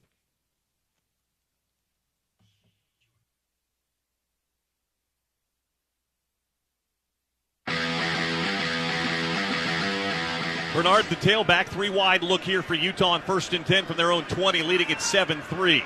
Covey the motion man across the formation, left to right. Now he'll come back right to left. Play action pass for Rising. They try to set up the screen, and then he just throws it at the feet of Brant Keithy. Number 80 was in the area of the pass. Second down. We haven't seen a lot of screens this year. They tried to set one up, but SC was ready for it. Yeah, and what happens is Keithy's blocking, and the guy doesn't go past him. He stays on him, and so the play was kind of dead there. But it looked like it was going to be a screen to Covey, but it didn't work. 2nd down and 10. Rising goes under center. Motion across the formation for the tight end. A turn and a give. Mekhi Bernard trying to bust to the outside. Gets through to the second level. Bernard still on his feet. Beyond the 25 and out to the 27-yard line. Good run that time by Mekhi Bernard, but a flag down behind the play, and this is going to be holding on Utah. Oh, maybe. Wait. This might be on USC. Holding. Number 49 in the defense. Oh, wow. This 10-yard penalty will be added to the end of the play, resulting in a first down. You don't see it often from a lineman on defense, but Tuli Tuipolopto grabs somebody, an offensive lineman, on the inside that time. That'll be an automatic first down. Yeah, and typically you see that on pass plays. But sometimes these defensive linemen, they try to hold when they're going to have a double team block, and it makes one guy not be able to do it. You do not see it very often. But Vele when you do, it's a big deal. Yeah, Vele and Howard to the right-hand side here. 2 tight ends in the ball game. Tavion Thomas the back of the ball game now. As Keithy goes in motion, Rising under center, a turn and a give. Tavion Thomas, not much there. Tavion running with both hands around the football. He's had fumbling issues, and he gets cut down right at the line of scrimmage for no gain. Yeah, and it's good to see him back in the game. I'm sure he spent the whole bye week with a football taped to his body. Probably slept with it at night, but good to see that he ran and didn't fumble. Raymond Scott made the tackle. Raylan Goforth not in the game yet. He has to sit out the entire first half. He got ejected for targeting in their last game. Second down and 10 for the 36-yard line. Hand off straight ahead. That's Mekhi Bernard. Not much there. He picks up 2 to the 39-yard line. And a flag comes in after the play. And this one's going to go against Utah, I think. I think it's going to be an unsportsmanlike after the play, Scott. It is. After the play, unsportsmanlike conduct, number 55 of the offense, is first of the game. This is a 15-yard penalty. The down counts. It is third down. Just kind of a dumb play by Nick Ford. He shoved the guy and knocked him backwards and almost knocked him over after the play. So now, instead of third down and short or third down and manageable, you've got third down and it's like about 20. Yeah, and it really is a dumb play. And you have a team like USC that's on the ropes. You can't give them any way back. Third down and 23. Utah, we'll see about a 4-man rush here from SC. Plenty of time for Rising. Going to step up away from the pressure and then go down. He'll be dropped for a sack and a loss of 2, and that was an awful offensive series that time around by Utah. They didn't have that same rhythm they had in that last offensive series, and USC gets them off the field. 27 for USC is now number 45. Yeah, and it's so important for Utah to have a positive play on first down. And that screen play that kind of just didn't go anywhere just kind of set the tone. They're just number 21 is also wearing 92. A young team that's just trying to find itself a little bit here offensively, and it's going to be kind of iffy up and down. Peasley to punt. They're coming after it, and they don't get it. It's a short punt by Cam Peasley. It's across the 50, checks up, and goes out of bounds at the Utah 49. Bad offensive series and a bad punt by Peasley. Timeout on the field. And SC is going to start with the best starting field position of the night so far, just a 28-yard punt. When we get back, 8:22 to play. Utah leading it, though, 7-3 here at the Coliseum. 8:22 to play here in the first half, and Utah holding a 7-3 lead. But we say this a lot, Scott. The Utah defense has been on the field a lot here in this first half. You'd like to have a drive, even if it doesn't come out in points, that at least keeps the defense on the sideline for a bit.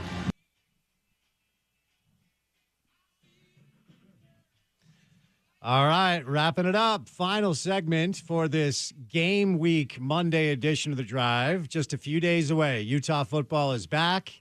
SUU in town coming up on Thursday. Our pregame coverage begins at 3 o'clock, which means only 1 hour of this little radio show, and then Porter Larson will take over from there. So there you go. Do we have any information about potential pregame hosts that could be heard on these airwaves at Thursday at 3 o'clock? Of course, myself, I'll be up there on campus at the tailgate with the re-edition, I guess the welcoming back of our friend Isaac Asiata, a guy who we know spent some time being a volunteer assistant with the team last year. So that's a really good perspective. But Isaac's back on the police force and doing some part-time stuff. So got some more time to fill, and will be with me on majority of the game days, but we'll also have Robert Johnson stopping by. Michelle Bodkin will come by throughout the year, and we'll have a rotating cast of characters. But on Thursday at the tailgate, Isaac Asiata and myself looking forward to catching up. So join us at the tailgate. I'm sure we'll have passes to give away all week. We have Clearwater Distilling providing some booze. We've got great food. It's really fun, man. So hopefully we see you guys up there. I'll be up there on Thursday. After a 1 hour show, I might go play some golf before the game. Why not? Right? Do it. Why not? Yeah, 1 hour show. I don't know about you, but when Austin Gale was talking 12 personnel, I got my juices flowing, man. 12 personnel excites me, but Utah has 6 tight ends right now. So I'm more waiting for the 14 personnel mention. Ooh. Don't get weird now. Don't get crazy on us. Get crazy on us. And Jordy kind of made sure we didn't go too long with the press conference today. We went like 15 minutes, and then she said to wrap it up. I had a question locked and loaded for Kyle Whittingham, and the question was, is there a scenario? Is there a formation where you can get all 6 tight ends on the field at the same time? Is it possible? Can you make it happen, Kyle? I want you to ask him that next week, because I think that's one of those questions. Because, look, here's the deal. all you media schlubs that go up there, all you're trying to do is to get Kyle to respect your football IQ and say, great question. And I think he might like that one. I think if I ask it, he'll appreciate it. He'll appreciate it for sure. But it's ready for the next time I'm up there with Kyle. We got the coaches show tomorrow. We got the game on Thursday. So I'll get that answered. And kudos to you for learning the lesson. We have one media member specifically, he's a radio guy, that for years has clearly found the cameras when asking questions to players and coaches, so he's on the news. And you may have learned that lesson. You were all over local news last night, wearing sunglasses at that. I was wearing sunglasses. The thing is, and I do get that, you get in front of the cameras, you get the TV time, you get your mic up there so they can see the logo, right? I'm just trying to get good quality audio. So I get right up in Kyle's grill. I try to get as close as I can. And sometimes the scrum kind of circles around you and you find yourself on the silver screen. But that's nothing abnormal to us anymore, Spence. As you know, we're already on the silver screen. We're streaming on YouTube. Shout out to all 7 of you who tuned into the YouTube broadcast today. Between the YouTube stuff and this board, which did not allow me to mute my mic today. Oh, yeah. I was not able to do all the things in the studio that I like to do to get through a show. Let's just say that. Yeah, a little inside baseball. I'm dealing with, as you guys are looking at us in the studio here, I am dealing with a completely new setup. If you ever see a radio station, you look into a radio station, it looks like a plane. It looks like a cockpit of a plane. A lot of buttons, and all of my buttons are different than they were on Friday. So we're learning that. We're learning the YouTube thing. We're trying to be media people in 2024, although my soul is from a lot longer ago. One step at a time, baby steps. So we appreciate your patience. But yeah, juice for this week. I want to remind you guys to download the Utah 360 app. You can get your tickets delivered there digitally. That way you don't have to worry about it. There are upgrades and concessions at Rice Eccles this year, and you can find everything you need to know to plan your game day experience. I would encourage you to get there early. Now, I know we're not great at that here in our market, but I live up on campus. There's congestion, there's traffic, there's construction. So get there early. Enjoy the game. Cannot wait for it. All right, Porter, what comes our listeners' way on a Tuesday show? On a Tuesday edition of the program, of course, we'll talk more Utah football. We'll talk Big 12 kickoff. Our ladies on the beat for the University of Utah, Michelle Bodkin, Andrea Urban. I chatted with both of them while we were up there at the University of Utah at Kyle Whittingham's press conference. They're going to join us tomorrow, give us a good preview of kickoff. We're going to chat with Bill Riley. We're going to chat with Dave Fox. Pretty much the most famous people in the market will join us tomorrow. And then we'll expand beyond the market on a Wednesday and Friday as we're previewing and reacting to Utah and Southern Utah at Rice Eccles. Only one question remains, buddy. How great is ball? Ball is so great I don't have an answer for you. Yeah, no. Well said. Well said. All right. That'll do it for us on this Monday. Special thank you today, Emeka Anelli, Matt Brown, Josh Furlong, and Austin Gale for any of the sound you may have missed, including sound from practice from Coach Witt, his media availability. It's all up on our website, which is ESPN700sports.com. Make sure to download our mobile app and take us on the go. You can listen to Utah football. You can listen to Dan Patrick. You can listen to the Sean O'Connell Show. You can listen to The Drive with Spence Checketts via the ESPN 700 app, available in the App Store and the Google Play Store. Then finally, for what we do in our space, specifically 4 hours every afternoon, check out our podcast page, which is called The Drive with Spence Checketts. And that is available wherever you get your shows. Subscribe, rate, review, say nice things, give us all the stars. It actually does help. He's Porter. I'm Spence saying goodnight. Enjoy your Monday evening. We'll talk to you on a Game Week Tuesday edition of The Drive. And as always, you can find it right here on ESPN 700.